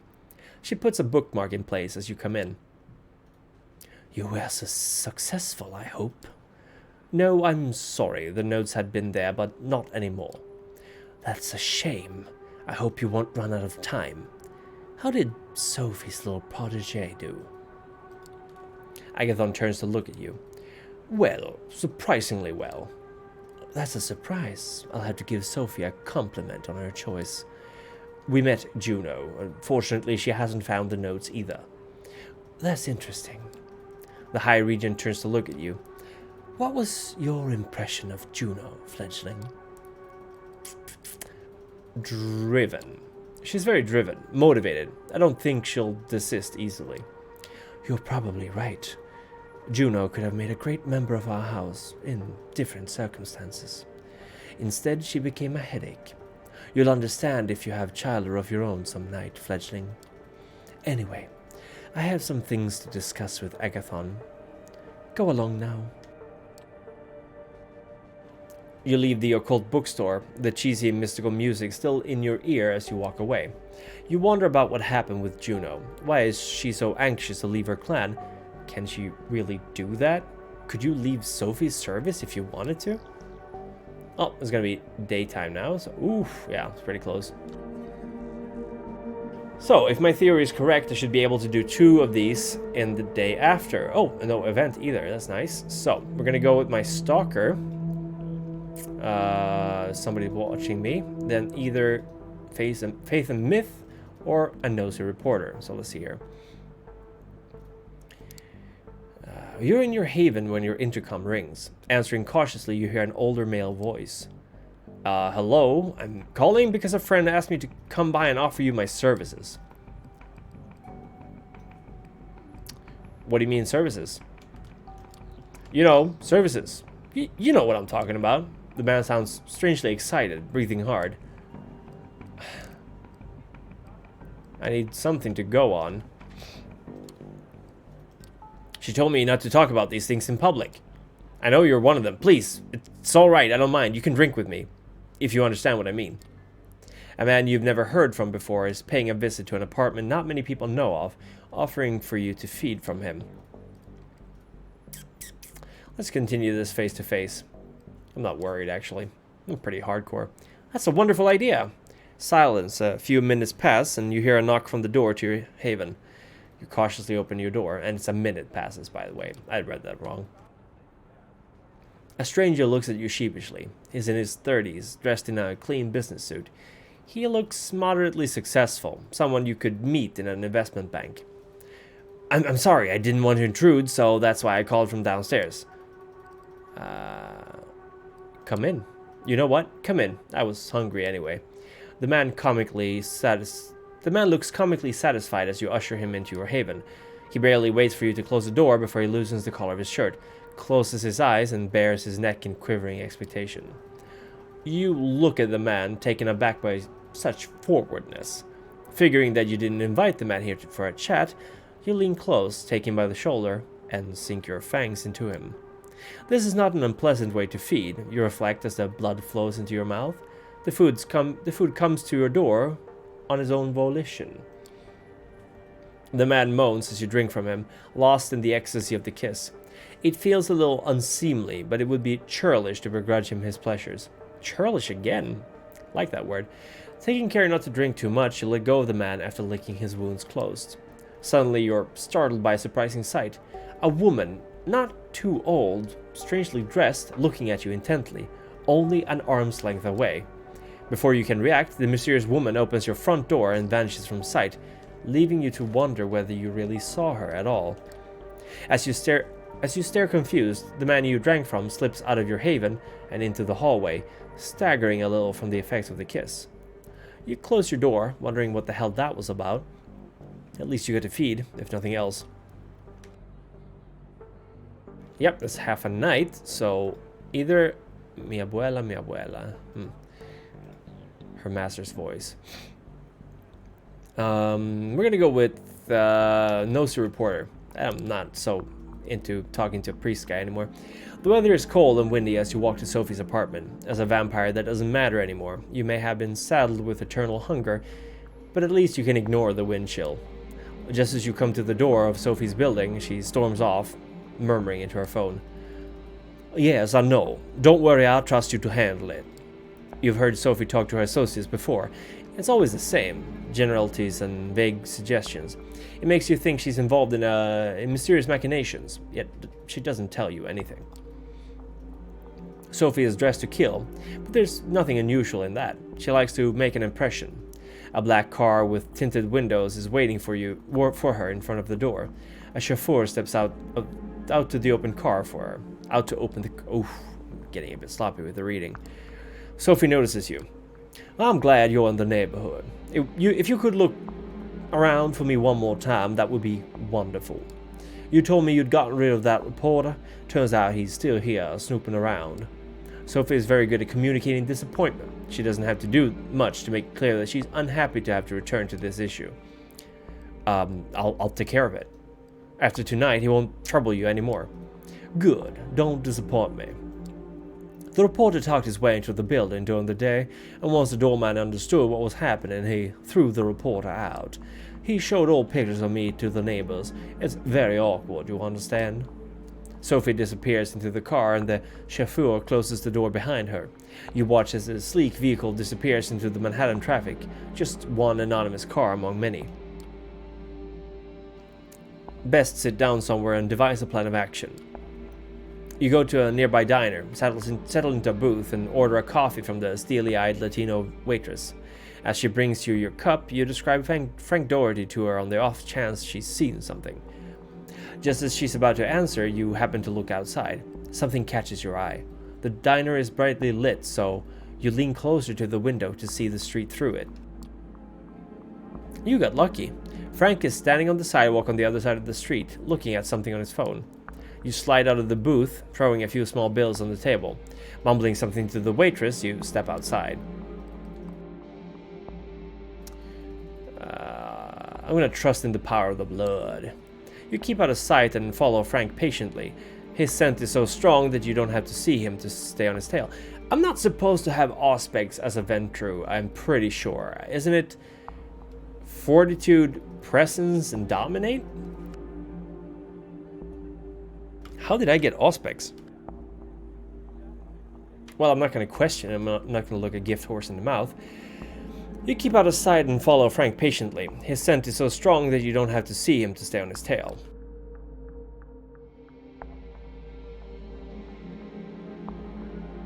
He disappears into an alley. It's different from the last encounter, but could as well be the same for all the protection it'll afford him. Oh God, it's you again. Please, I'm working on a different story, I swear. Frank retreats deeper into the alley. It's fine, Frank. Maybe we got off on the wrong foot last time. Yeah. Frank appears relieved and even smiles a little. Oh yeah, maybe that. But I didn't drink her blood, or did I? It's weird. Okay, I'm sorry I tried to bullshit you. Just tell me how I can help you. Why are you here? You're sneaking around with the camera again. Why? I'm a reporter. I report. That's just my job. Look, I don't want any trouble. I can see that you're serious. There's just something to Sophie Langley. I think you know what it is. Oh yeah, that's true. It can give me buffs. Discipline buffs. You take a long, hard look at Frank Doherty. He's a tenacious man, but not brave. After the last time you met, you were sure he had been dealt with. Where did he find the courage to come here again? What's your real angle? I like you, Frank. You don't give up. What's your real angle here? Everybody plays an angle. That's one of the things you'll learn in my profession. You're smart. You know that there will be others after me.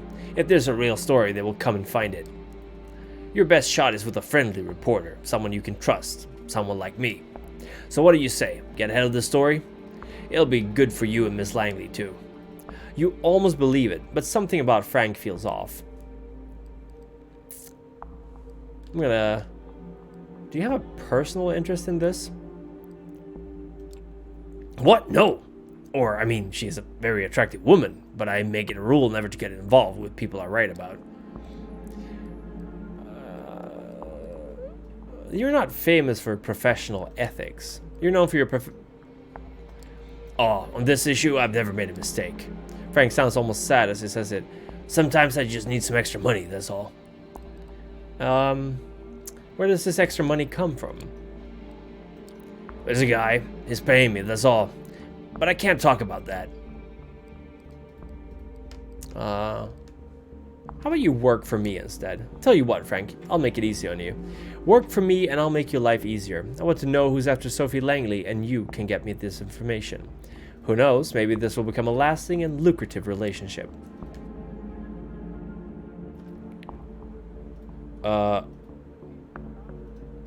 Every Kindred has auspex in the new edition of Vampire the Masquerade. It doesn't take blood points to use. In V5?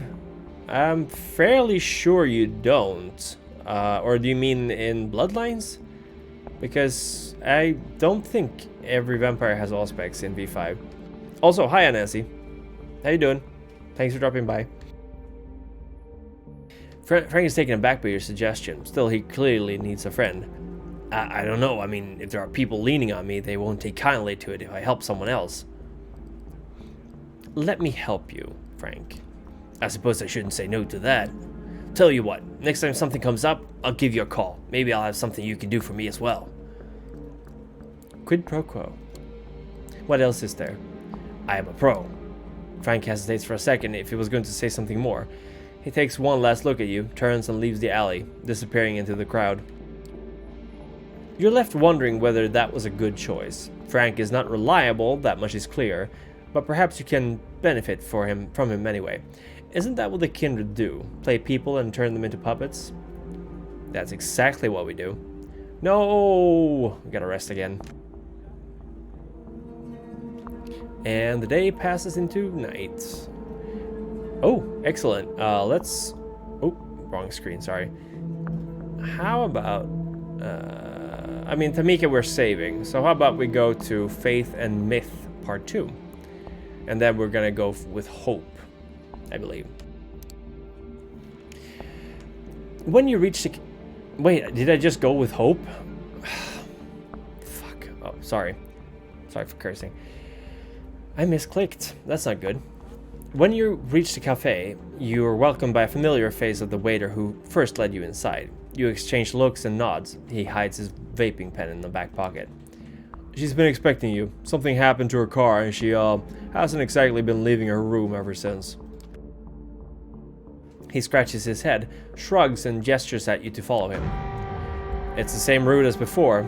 First, beyond the locked door at the end of the room with all the computers, then into an endless grey labyrinth. Finally, you reach a door that would look like any other around here to random bystanders. Of course, by now you know that Hope's haven lies beyond it. The waiter bids you adieu with an exaggerated bow, and starts walking back to the cafe. You enter the familiar room. This time the lights inside are on.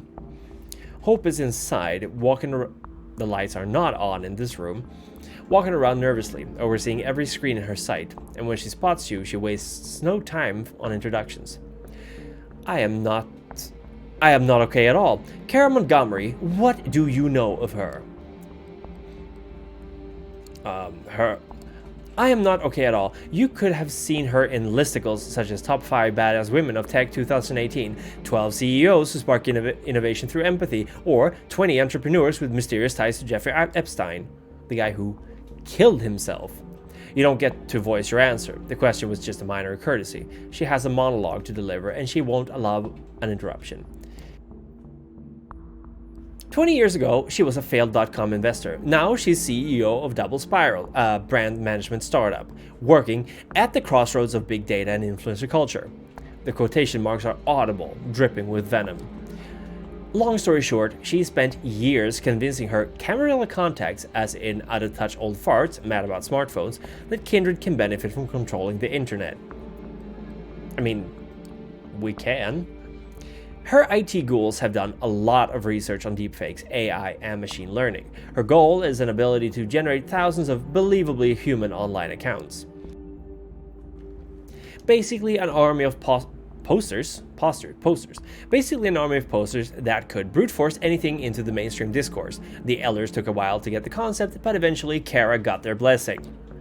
The thing is, she claims her tech is ready to be tested, but it needs one final component to work properly, and that's why, she pauses, she proposes a truce.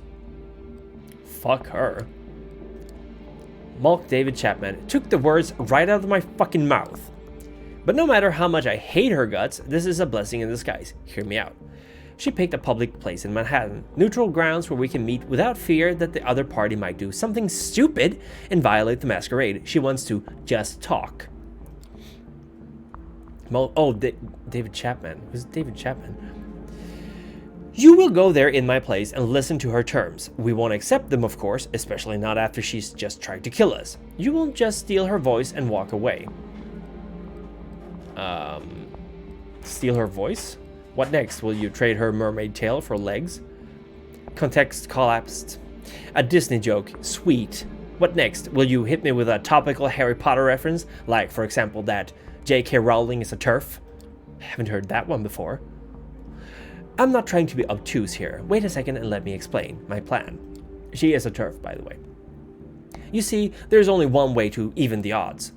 Revenge plotter, by the way. We have to hit Kara where it hurts, and she's only got one weak point, double spiral headquarters. Kara's the only person there who's got access to every room. The security is something she came up with herself, voice-based, but based on a different password phrase every time. That means just recording her talk is not enough if you want to get in. That's why I started selling illicit material to people with access to advanced deepfake audio technology. I've got it right in this room, and now all I need is a sample base that will allow me to manufacture a bot that talks like her. To monitor data, I need to stay behind. Still, I think the plan is pretty simple. You talk to her while wearing a wire, I process the recordings here to steal her voice. Voila, she's wide open. Then we invade Double Spiral and destroy it from within. The evil is defeated, I become a part of your crew, happy ending for everybody. How does that sound for you? Ooh, okay, I get it. David Chapman is the American criminal who murdered John Lennon, former member of the Beatles. I was not aware that was his name. Malk David Chapman.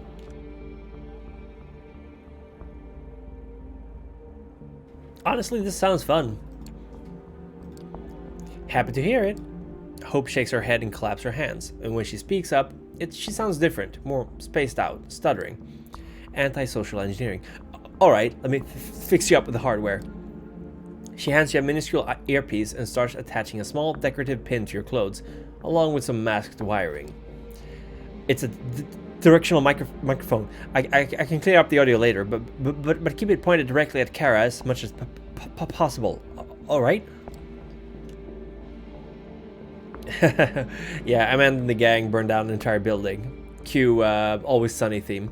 You put on the headphone she gave you. It fits snugly deep inside your right ear. 1 2 1 2 1 2 1 2. The hardware works flawlessly. The audio quality seems great, and you give Hope an affirming sign with your head. Revenge plotter. Beautiful. Kara designated the meeting place as Vessel. You've heard about the place, right? It's right by the eastern end of the Lincoln Tunnel. A giant pile of staircases, basically impossible to miss. Manhattan's answer to Eiffel Tower, or a gaudy monument to being only ever so slightly free, depending on who you ask. I'd drive you there, but my car is still in the workshop, and I don't want to risk being spotted by Kara's people, and I need to process the voice data from here, which I don't actually think you need to do. I just don't think you want to do this. Which means I have a perfectly acceptable number of excuses for not letting myself get anywhere close to that demonic old hag. You involuntarily roll your eyes a little bit. Hope sits in front of her screen, pretending not to have noticed. So, are we getting this show on the road, or what? Ready whenever you are. That's loud. No sense lingering here. You get back to the streets and find your car. Wrapping up this show as quickly as possible sounds like a good idea.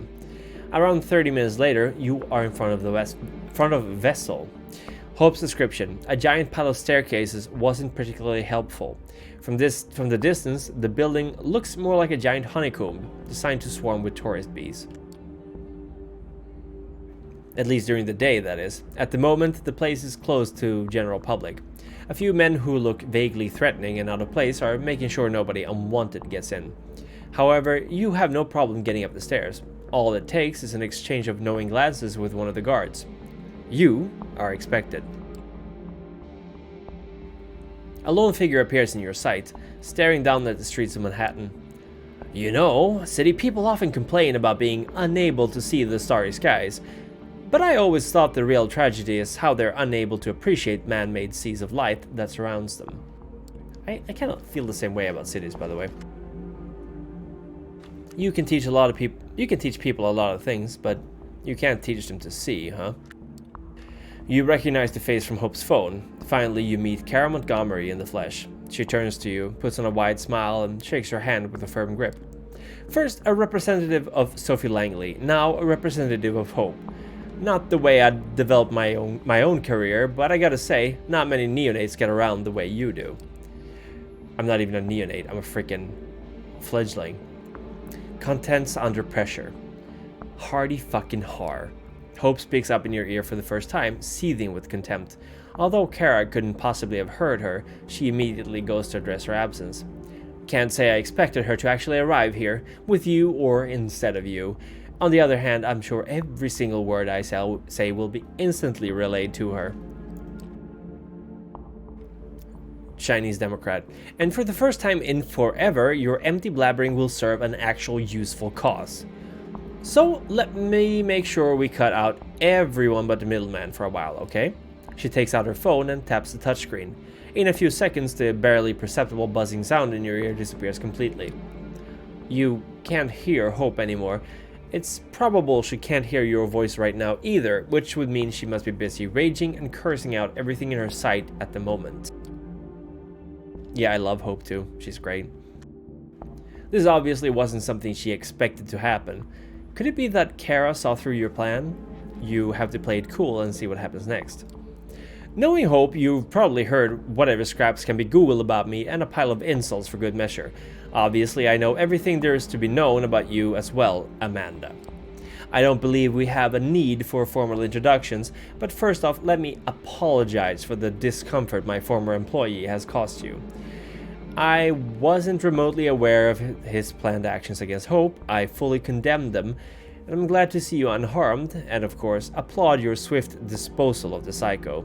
Langley chose you well. Damn, yeah. She's got Hope cut off. Brief silence. So, let me cut to the chase here. Present myself the best way I know how, through my ideas. Who do you think has a monopoly on reality? Not much for small talk, is she? Who do you think has a monopoly on reality?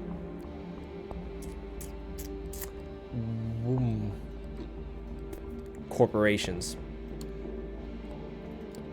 That's a fairly typical answer, very 21st century sounding. Have they succeeded in replacing the state here, though?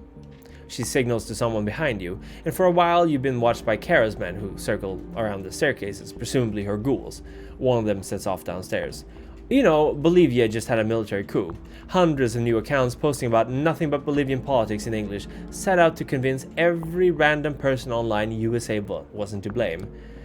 Sloppy work, if you ask me. Now imagine this, a 17-year-old K-pop fan from Ohio doing an entire thread about how her relatives in La Paz are actually glad the president is gone. A film reviewer with side interests in politics selling you a CIA-approved narrative about Evo Morales. An approachable fitness guy explaining the situation to you in simple terms, just like it is. Is she talking about the golden one? Oof, don't want to have that guy on the show. Animated voice, expressive gestures, and steady eye contact. She's taught herself how to project a good image, but isn't unnatural yet. At times, it feels as if she was screaming at you to trust her.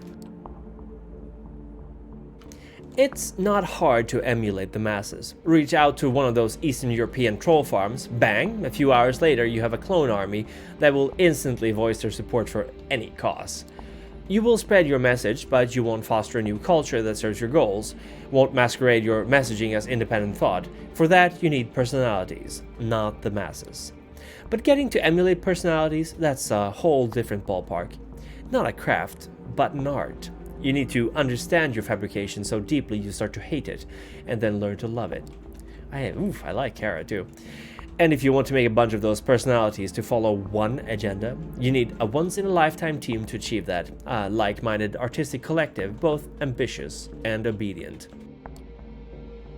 Even though you can't hear Hope's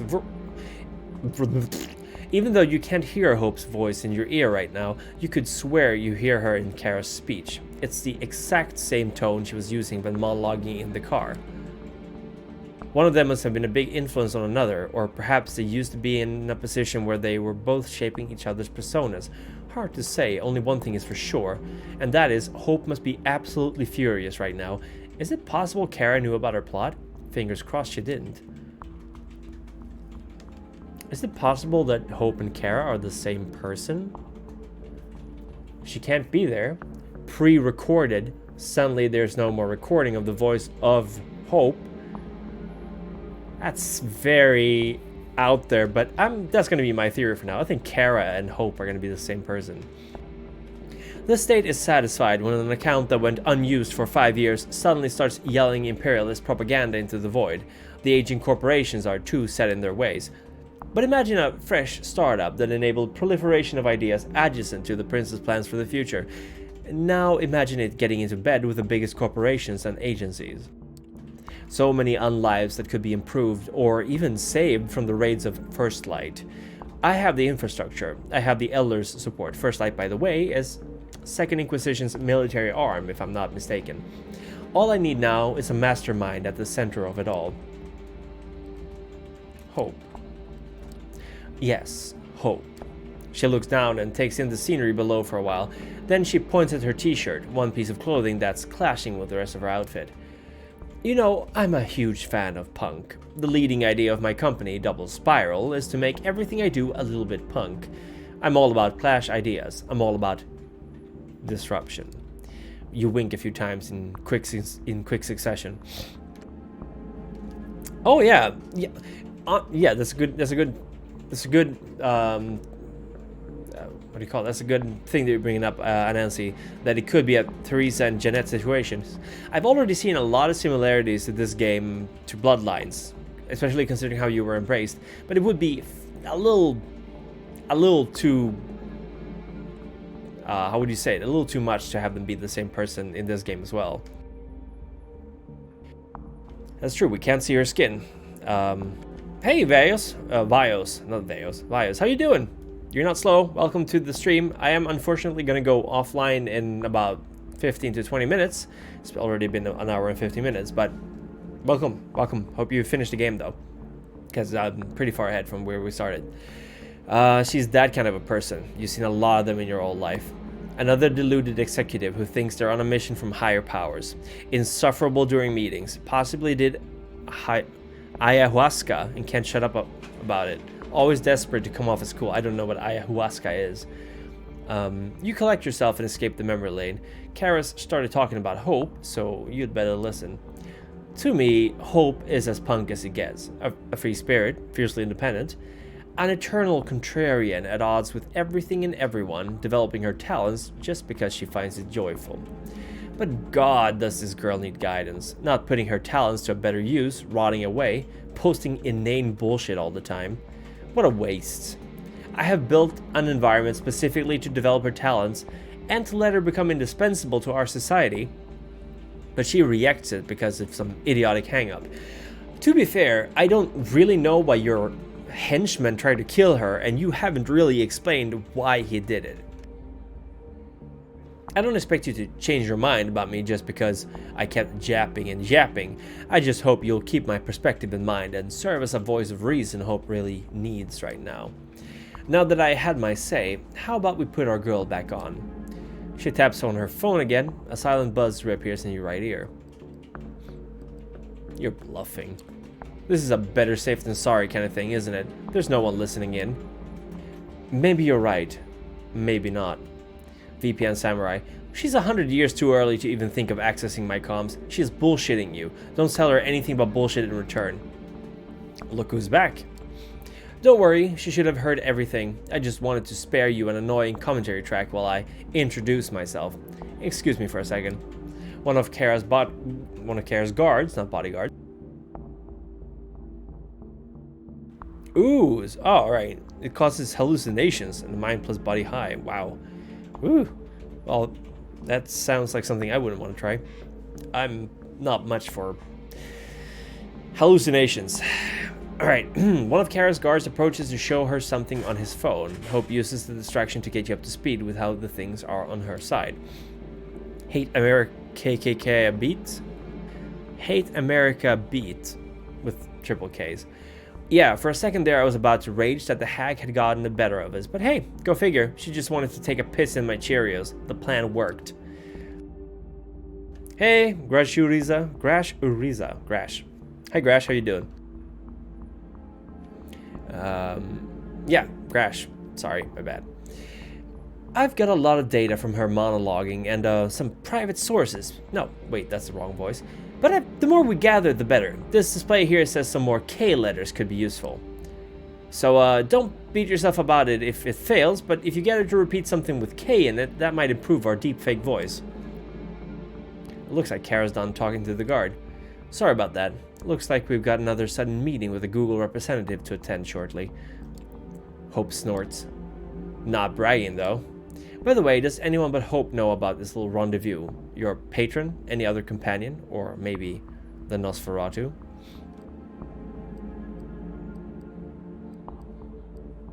Sophie... What's her name? Sophie... Last name... Obfuscate. Obfuscate. Good. We got a hard K in obfuscate. So what if it's the Nosferatu? Kara's face takes on a hard expression, and when she starts talking, she takes great pains not to say too much. Word of advice, kid. Kaiser's Kaiser. Got it. Kaiser's not in this business to be kind to strangers. Kaiser's only got Kaiser's interest in mind and nothing else. I got you, bitch. He might not let it show, but he's always in kill or be killed mindset. If you're doing business with him, keep that in mind at all times. Hope lets out a quiet, triumphant howl. Well, the screen tells me this should be all the K letters we need. Good job! Kara decides to change the subject. Anyway, no offense, but since Hope's not here, I really had to rush. Honestly, I feel a little insulted she set up this meeting and didn't even bother to show up. Insulted and suspicious, her tone of voice betrays. She might have some good instincts. Too bad she didn't trust them here. Still, out of respect for Langley, I decided to have this talk with you, to explain you why I'm an asset to the Camarilla, and to explain why the Elders need Hope on my side. Investigate Double Spiral now. What the worm-brained hag here forgot to mention is that the Elders don't give a shit about me. Even if you don't see it my way now, I believe I've sown some seeds here that might sprout in the near future. Future, not feature. Double Spiral looks out for people who look out for it, is all I'm saying.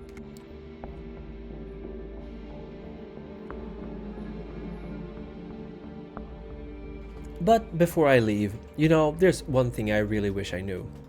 Back when I knew her, she was a different person, or different people, depending on how you look at it. Why does she fight against me so much? What's her motivation to resist so much? What's her motivation? Good question. She's never shared it with you. Answer whatever you want, but a better lie. But A, better lie through your teeth. B, get her to say V a few times if you can. It might improve a few shortcomings of our deepfake software. What's your answer?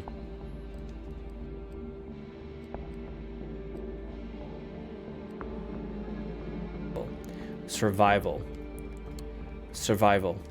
Kara snorts.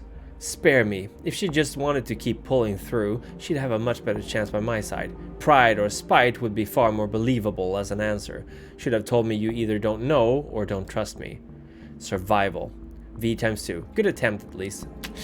I thought it would have been. One of Kara's people erupts with a theatrical cough. Kara gestures him to calm down. Oh! Ah, shit, I skipped. Oops, that's wrong. I really need to rush now. See you around, Amanda. Oh, didn't skip anything, apparently. She begins to walk down the stairs, surrounded by her guards. Once she's gone from before your eyes, Hope decides to summarize your mission. For the love of Christ, Traditional Catholic thought. Okay. For the love of Christ, wish you could have kept her droning on for a little longer. Turns out the T letter could use some improvements as well. Not complaining though, you did good, and don't worry, the data I have should be more than enough to generate a convincing deepfake. I just need to put in some more work. So I guess I will get to that right away. Enjoy the rest of your night, drop my hardware in your haven when you get a chance. I'll let you know when we're ready to hit Kara's base of operations. Pray for my success, sweetie, and I might be done soon, maybe even tomorrow. And once we're done with her, we'll talk about how I can repay your generosity. Amen. The connection drops. It looks like that's all for now. You gaze at the Z's and C's. You gaze at the sea of light around you for the last time, and then start making your way back to the street level. Please let me get... Okay, apparently it's only halftime as well if you do something like this. Faith and myth. Here we go. Faith and myth. Or should we do Agathon? kind of want to do Agathon, actually. I'm not sure how... What night are we on, anyway? Let's go with Agathon. One of these nights, you'll have to buy something, you reflect as you ring the doorbell of the occult bookstore that serves as Agathon's haven. Perhaps something about auras or the tarot. The same sleep... Yeah, you can tell my voice is going a little bit. It's been 2 hours.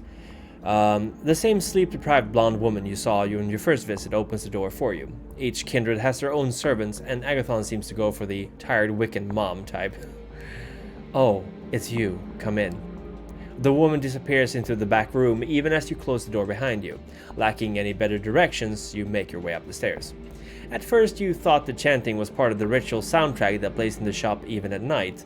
As you reach the first floor, you realize that it's Agathon's voice. You come up just in time to see him standing in the middle of his ritual paraphernalia with his wrist cut open over a wrought iron stand holding a blood-red stone. As Agathon chants, blood drips from the wound in his wrist onto the stone. It looks as if it's absorbed into it. It's probably not a good idea to interrupt blood rituals, so you wait in silence as Agathon finishes. A couple of minutes later, he opens his eyes and smiles ruefully. I've done so many of these rituals. I hope it's not too off-putting for you.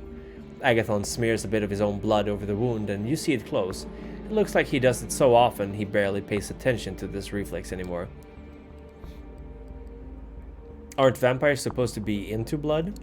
I thought all vampires are blood fetishists. Unavoidably. We don't all advertise it, though. Agathon picks the blood-red stone from its stand. This is a bloodstone. Could be useful. He doesn't seem inclined to elaborate. Anyway, let's go.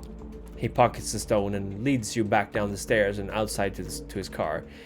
Soon you're on your way to Queens and Flushing Meadows, Corona Park. After parking the car, you follow Agathon on foot as he leads you deeper into the park.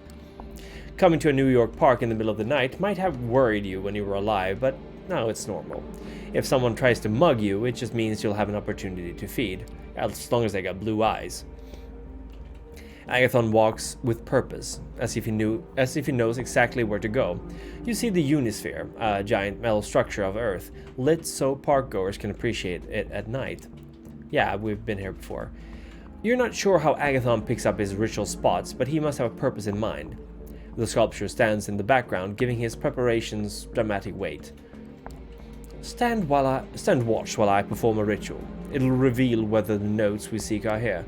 I'll lose control of the incantation if you fail to keep me free of distractions. It doesn't look like there are many people around. You settle for a boring half hour while Agathon mumbles and makes strange gestures, spilling drops of his blood at regular intervals. From the outside, the ritual is not particularly flashy. Agathon repeats a mantra under his breath and walks measured steps until he stops and turns around, walking back. It looks as if there's an invisible structure he must follow, unseen patterns and limits governing his movements. As choreographies go, it doesn't look particularly difficult to learn, but you suspect there are hidden dimensions of skill and understanding involved. A lone drunken woman walks towards you. Hard to say what she's doing at the park. She's a little older, white, dressed like a suburban divorcee.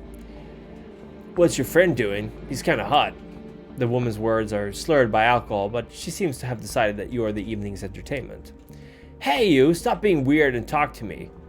The woman seems determined to walk past you to Agathon. This looks like just the kind of interruption that he was worried about. I've never drank from a woman. I'm gonna dominate her though. Yeah, I'm gonna dominate her. I'm not gonna drink from a woman. Ugh. Blue-eyed men. That's what I'm going for. Ironic, in case you can tell. You walk to the woman and look deep in her eyes. Run away. The woman looks at you wide-eyed, turns around, and takes a few running steps. She's too drunk to stay upright and stumbles into the ground, confused and scared. And suddenly you hear a scream of rage. Startled, you turn around just in time to see Agathon running at the woman on the ground, his expression contorted with hate. Oh no. Did she mess up his ritual? Did the woman make enough noise to interfere with the ritual? That doesn't explain why he's in such a rage. I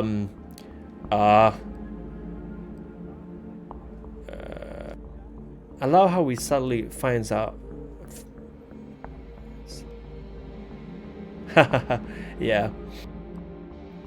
When we're a corporate employee. Yeah, it's very good, like, character building for ourselves. Like, we get little flashes to our lives as humans.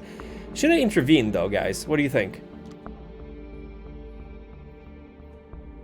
Agathon's clearly very mad at her for some reason. Intervene. I'm going to interpret go as intervene.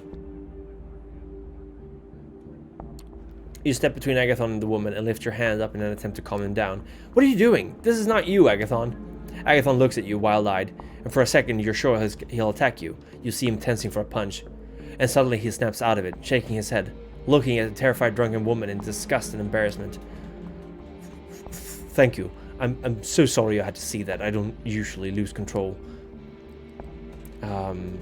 You look worried. Did something happen with the ritual? Not with the ritual. A ward I have was triggered. We have to go, now. Agathon starts running towards his car, and you do your best to follow. Oh, we put up a ward.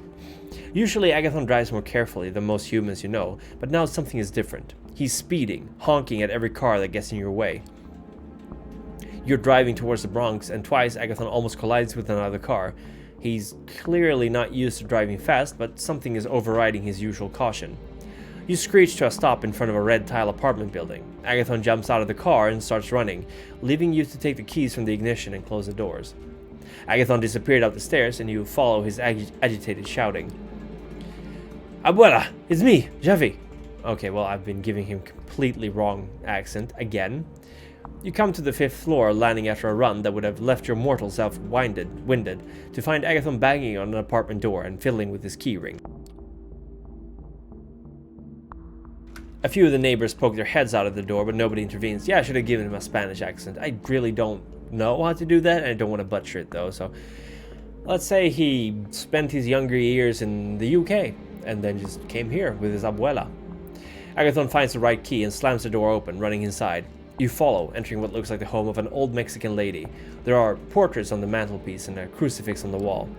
The smell in the apartment is musty with old age, and you detect a faint odor of vampiric blood. Sylvia, where are you? You come to the living room to find a body covered in a blanket in the corner of a sofa. The television is on, but the sound is off. It looks like a Spanish language channel. Agathon tears at the blanket, pulling it away in panic. He reveals an old woman waking up in bleary-eyed confusion. Javi, why are you banging in like this? Barging in like this? Who's your friend? You're alive, abuela! Or he takes his accent. It could be. Agathon hugs the old lady and then turns to you. You'll have to introduce... No, I really can't do it. You'll have to introduce yourself. I'll check the wards. No, I can't do it. You'll have to introduce yourself. I'll check the wards. Something triggered them and I'll have to see if they still work. Oh, he's put wards on his grandma's house. Baby. He's worried about her. Sylvia snuggles deeper into her blanket. This is vampire business, isn't it? Always when there is trouble, it's the vampires. You stare at her, startled. Clearly the masquerade hasn't held in this household. Yes, Agathon is worried someone wants to hurt you. Anyway, I'm Amanda. You must be his grandmother. Nobody wants to hurt me, don't be silly. He's always worrying, that boy. This is about the girl who came to visit, I can tell. Xavi was never good at keeping secrets, so much like his mother. You hear Agathon rummaging around the small apartment, almost as if he's scratching something on the walls. He's always doing that, writing on the walls with blood, making runes. I tell him to cover them with the photos and the paintings, but he won't listen. I have to do it myself. Ooh, wow, yeah. Well, I don't know. I hope he likes me. I don't know if he does. That explains the faint smell of vampire blood in the apartment. Otherwise, how can I invite friends for tea? They'll ask questions if I have runes all over my walls. It doesn't look like a Christian home anymore. The girl who visited, was her name Juno? Yes, that's right. A pretty name, I suppose. She was just the kind of girl Agathon used to fall for. She was a vampire too, I expect. Yes. I'll be on. No. Yes, she was a vampire. I knew it. Poor girl, I suppose she had a life once. Agathon returns to the living room, still agitated. She wanted to send a message. If we don't let her find the notes first, she'll hurt her. He glances meaningfully at the older woman. No, she won't. She gave me a message for you, Javi. She said to think very carefully whether your clan will really protect your loved ones. Agathon stares at Sylvia, stunned and confused. She was here to tell me that. Maybe that's good. It doesn't sound like she wanted to hurt you. She was a nice girl, I can tell. Oh, abuela. Amanda, let's go. This is all we can do here. Yeah, I went with honesty. I mean, she already knows that he's a vampire, so I'm thinking, what's the point of lying? You say your goodbyes and soon you're back outside, sitting in Agathon's car. Yeah, Grandma is very strong. I'm willing to bet she's kinfolk, Black Furies, like Hulk and Brood if she gets angry. This was a catastrophe. To think Juno had been here. The wards triggered when the vampire enters the perimeter, so Juno was there just as I was doing the ritual in the park. I'll take you to your haven. Agathon starts the car and begins to drive towards Manhattan. He appears agitated, emotions coursing under his stoic face.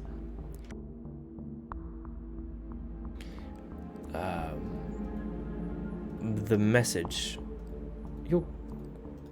What do you think Juno meant by the message? She's telling me that if push comes to shove, the Tremere will kill my grandmother to protect the Masquerade or other kindred interests. As if I didn't know that. Agathon is gripping the steering wheel harder than he should, although he's back to his usual careful driving style. I'm sorry this happened to your grandmother, and you have to fear for her safety. This is what it's like for all kindred who have mortals they love. The thing is, if you don't want to lose your battle with the beast, you probably should keep hold of those relationships anyway, even when it hurts. Agathon drops you off in front of your haven. The experience leaves you with a disquieting thought. You met Agathon's grandmother in awkward circumstances, but he clearly loves her very much. No, I'm not gonna make him mad. I want him to like me. I'm sorry about that. You don't know enough about the world of the kindred to say whether that's normal or not. It seems to keep Agathon connected to the world in a way that feels alien for some of the other kindred you met. Perhaps there is a lesson in that. Ooh boy, it is time to sleep. We're gonna sleep and cutscene, there we go. I was just gonna say we're gonna sleep, and if there's a cutscene we'll watch it, or a scene, and then after that we're gonna end the stream, I believe, so still got a little bit of game left in me. You come back to your haven after a long night out. Right before you open the door, you notice something strange. The sound of television coming from your apartment. Mad Men, if you're not mistaken. Still haven't seen that series. Should see it, though. You open the door and carefully peek in. A young, disheveled woman is curled up on your sofa. She has pulled a blanket on top of her and seems very comfortable. Next to her lies an obviously unconscious, preppy female. Oh, you're home. The woman cast magic missile while driving. He's not a nerd, he's nice. Don't be mean. The woman reaches for the remote and puts Mad Men on pause. You weren't home, so I started without you. You know, Netflix and chill. Honestly, I'm much more of an HBO and go, but, you know, potato. Join me, there's space on the sofa. I brought us a snack. You enjoyed it last time. The woman points lazily to the unconscious girl. Oh, I forgot. My name is Adelaide. Adelaide Davis. I like you a lot. Help yourself and settle in. Netflix and chill, you say? No, I'm not going to try to feed from her. That would be insane. I'm going to let her down gently. Thank you for all you've done for me. Still, the sun is coming up soon. You don't want to get caught here. Oh, that's so sweet. I don't mind. I can spend the day with you. You're a season ahead of me, I think. Oh, in that case, I'll go. Let me know when you've caught up and we can watch it together. Adelaide stands up to leave. The door to your apartment opens. Someone with a key. Sophie. Adelaide Davis. No, wait, that's the wrong voice. Last time? Oh yeah, this is the stalker that literally saved. Someone pushed me out of the traffic, saved me, I think, and then she sent a guy to my apartment for me to drink from, which I did. Adelaide Davis, the curse of Snug Harbor in the flesh. This is a new low for you, fledgling. Adelaide looks at Sophie murderously before fading from view. I hate it when they disappear. They should have enough manners to slink away in embarrassment so we can all enjoy it. Sophie waits for Adelaide's shape to leave the apartment before she speaks. The Clan of the Moon. Did I not advise caution when dealing with them? As you watch, Sophie makes a phone call. 10 minutes later, 2 of her servants arrive to take out the unconscious girl sprawled on your sofa. You clearly need my help. It won't happen tonight, but let me see if I can resolve your stalker problem for real. You're left to wonder what Sophie meant by that as she leaves your haven. Well, that was certainly raising a lot of questions. Sophie requests your presence tonight, and it seems urgent. You find her already waiting for you and clearly considering something. It takes some minutes of awkward silence before she speaks. Oh, hi, Dead Man Walking. I should have said hi before. Hello, how you doing? Yeah, this is great. I'm going to try to focus in on doing Agathon and Hope and also doing the side stories. I'm going to skip the church one for now, though. I don't think I have the time for it. I require your assistance, Amanda. There's a matter of great importance that I need to ask you to resolve for me. You will find what I'm about to say surprising, I'm sure, but I need you to hear me out. I need you to contact an important anarch figure in New York City and arrange a meeting for us. Oh, aren't meetings with the anarch forbidden? What business do you have meeting anarchs? They're the enemies of the Camarilla, isn't that right? At least she's very cute. I let her run me over with a lawnmower or any other one of my many catchphrases. That's a good catchphrase. Although, being run over with a lawnmower, it's gonna it's not gonna be nice, isn't it? Well, I'm not gonna judge. I'm not kink shaming. This is 2019. It's almost 2020. We're more progressive than that. That is nominally true. There's much bad blood between all factions, but it's not as simple as a state of constant war. You will find that with this, as with many other things, the Camarilla's policies have more than their fair share of hypocrisy inherent to them. It comes hand in hand with using medieval power structures. What we are forbidden to do, the prince may do willingly. Some of these things can be done in the open, others are kept secret as to not invite discord and discontent. I need to contact a man named Torque. He is an influential member of the movement, and like most of them, very suspicious of the Camarilla. That's why I'm sending you to extend my invitation. I don't think your opinions are bad. Oh wait, Stone is here?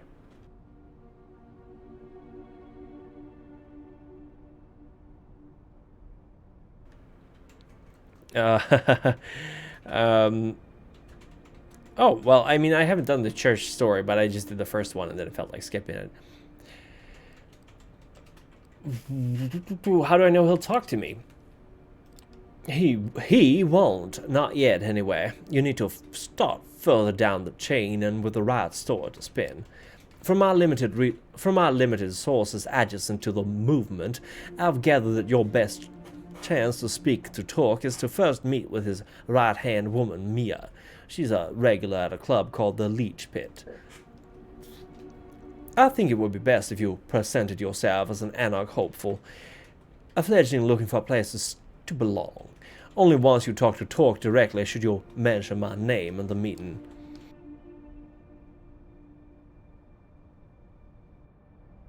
Oh, yeah, yeah, the church, True Faith could be interesting. I mean, I'll see it for myself next time I play through this, but for now, I'm going with the stalker and the journalist. Yeah, that makes sense. If I open with I'm with the Camarilla, they might cut me off. We can lay out our cards on the table once I have his attention. Yeah, I think the game is pretty fun. Again, haven't done that side story, but it felt very drama llama, so I'm skipping that one. My thoughts exactly. After tonight, I suggest we do not speak of this again until you arranged a meeting. There aren't many who would jump at the chance to use this against us. With Kaiser, you have proven you can get the job done, even if it requires additional legwork.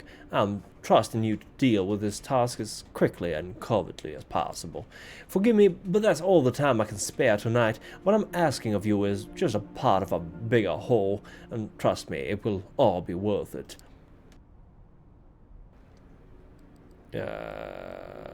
I'll do my best. Again, she is allowed to kill me, so gonna try to keep our relationship kosher for now. I know you will. Check with Gregory for the address of the leech pit. Have Mia introduce you to Talk, and when she does, tell him I wish to meet. Let him pick the time and place, but let it be soon. If he proves too guarded, tell him I have something that will help him gather allies against Boss Callahan. That should pique his interest. Good luck, and obviously not a word about this to anyone else, not even to any new friends you might have made in recent nights.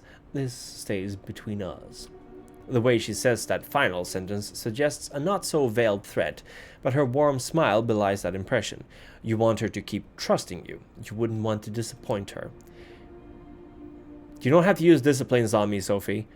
Gregory gives you the address. The club is in Brooklyn. Apparently, it's some kind of heavy metal pub with a dedicated concert space. Time to pay this Mia a visit. Alright, okay. I'm gonna actually have to cut it here, because that music is super loud.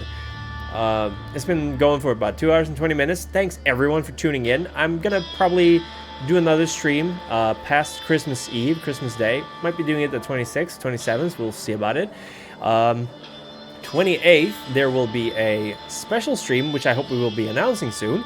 But until then, everyone, take care. Thanks for dropping by, and be careful out there, because Gehenna might soon be upon you. Bye-bye.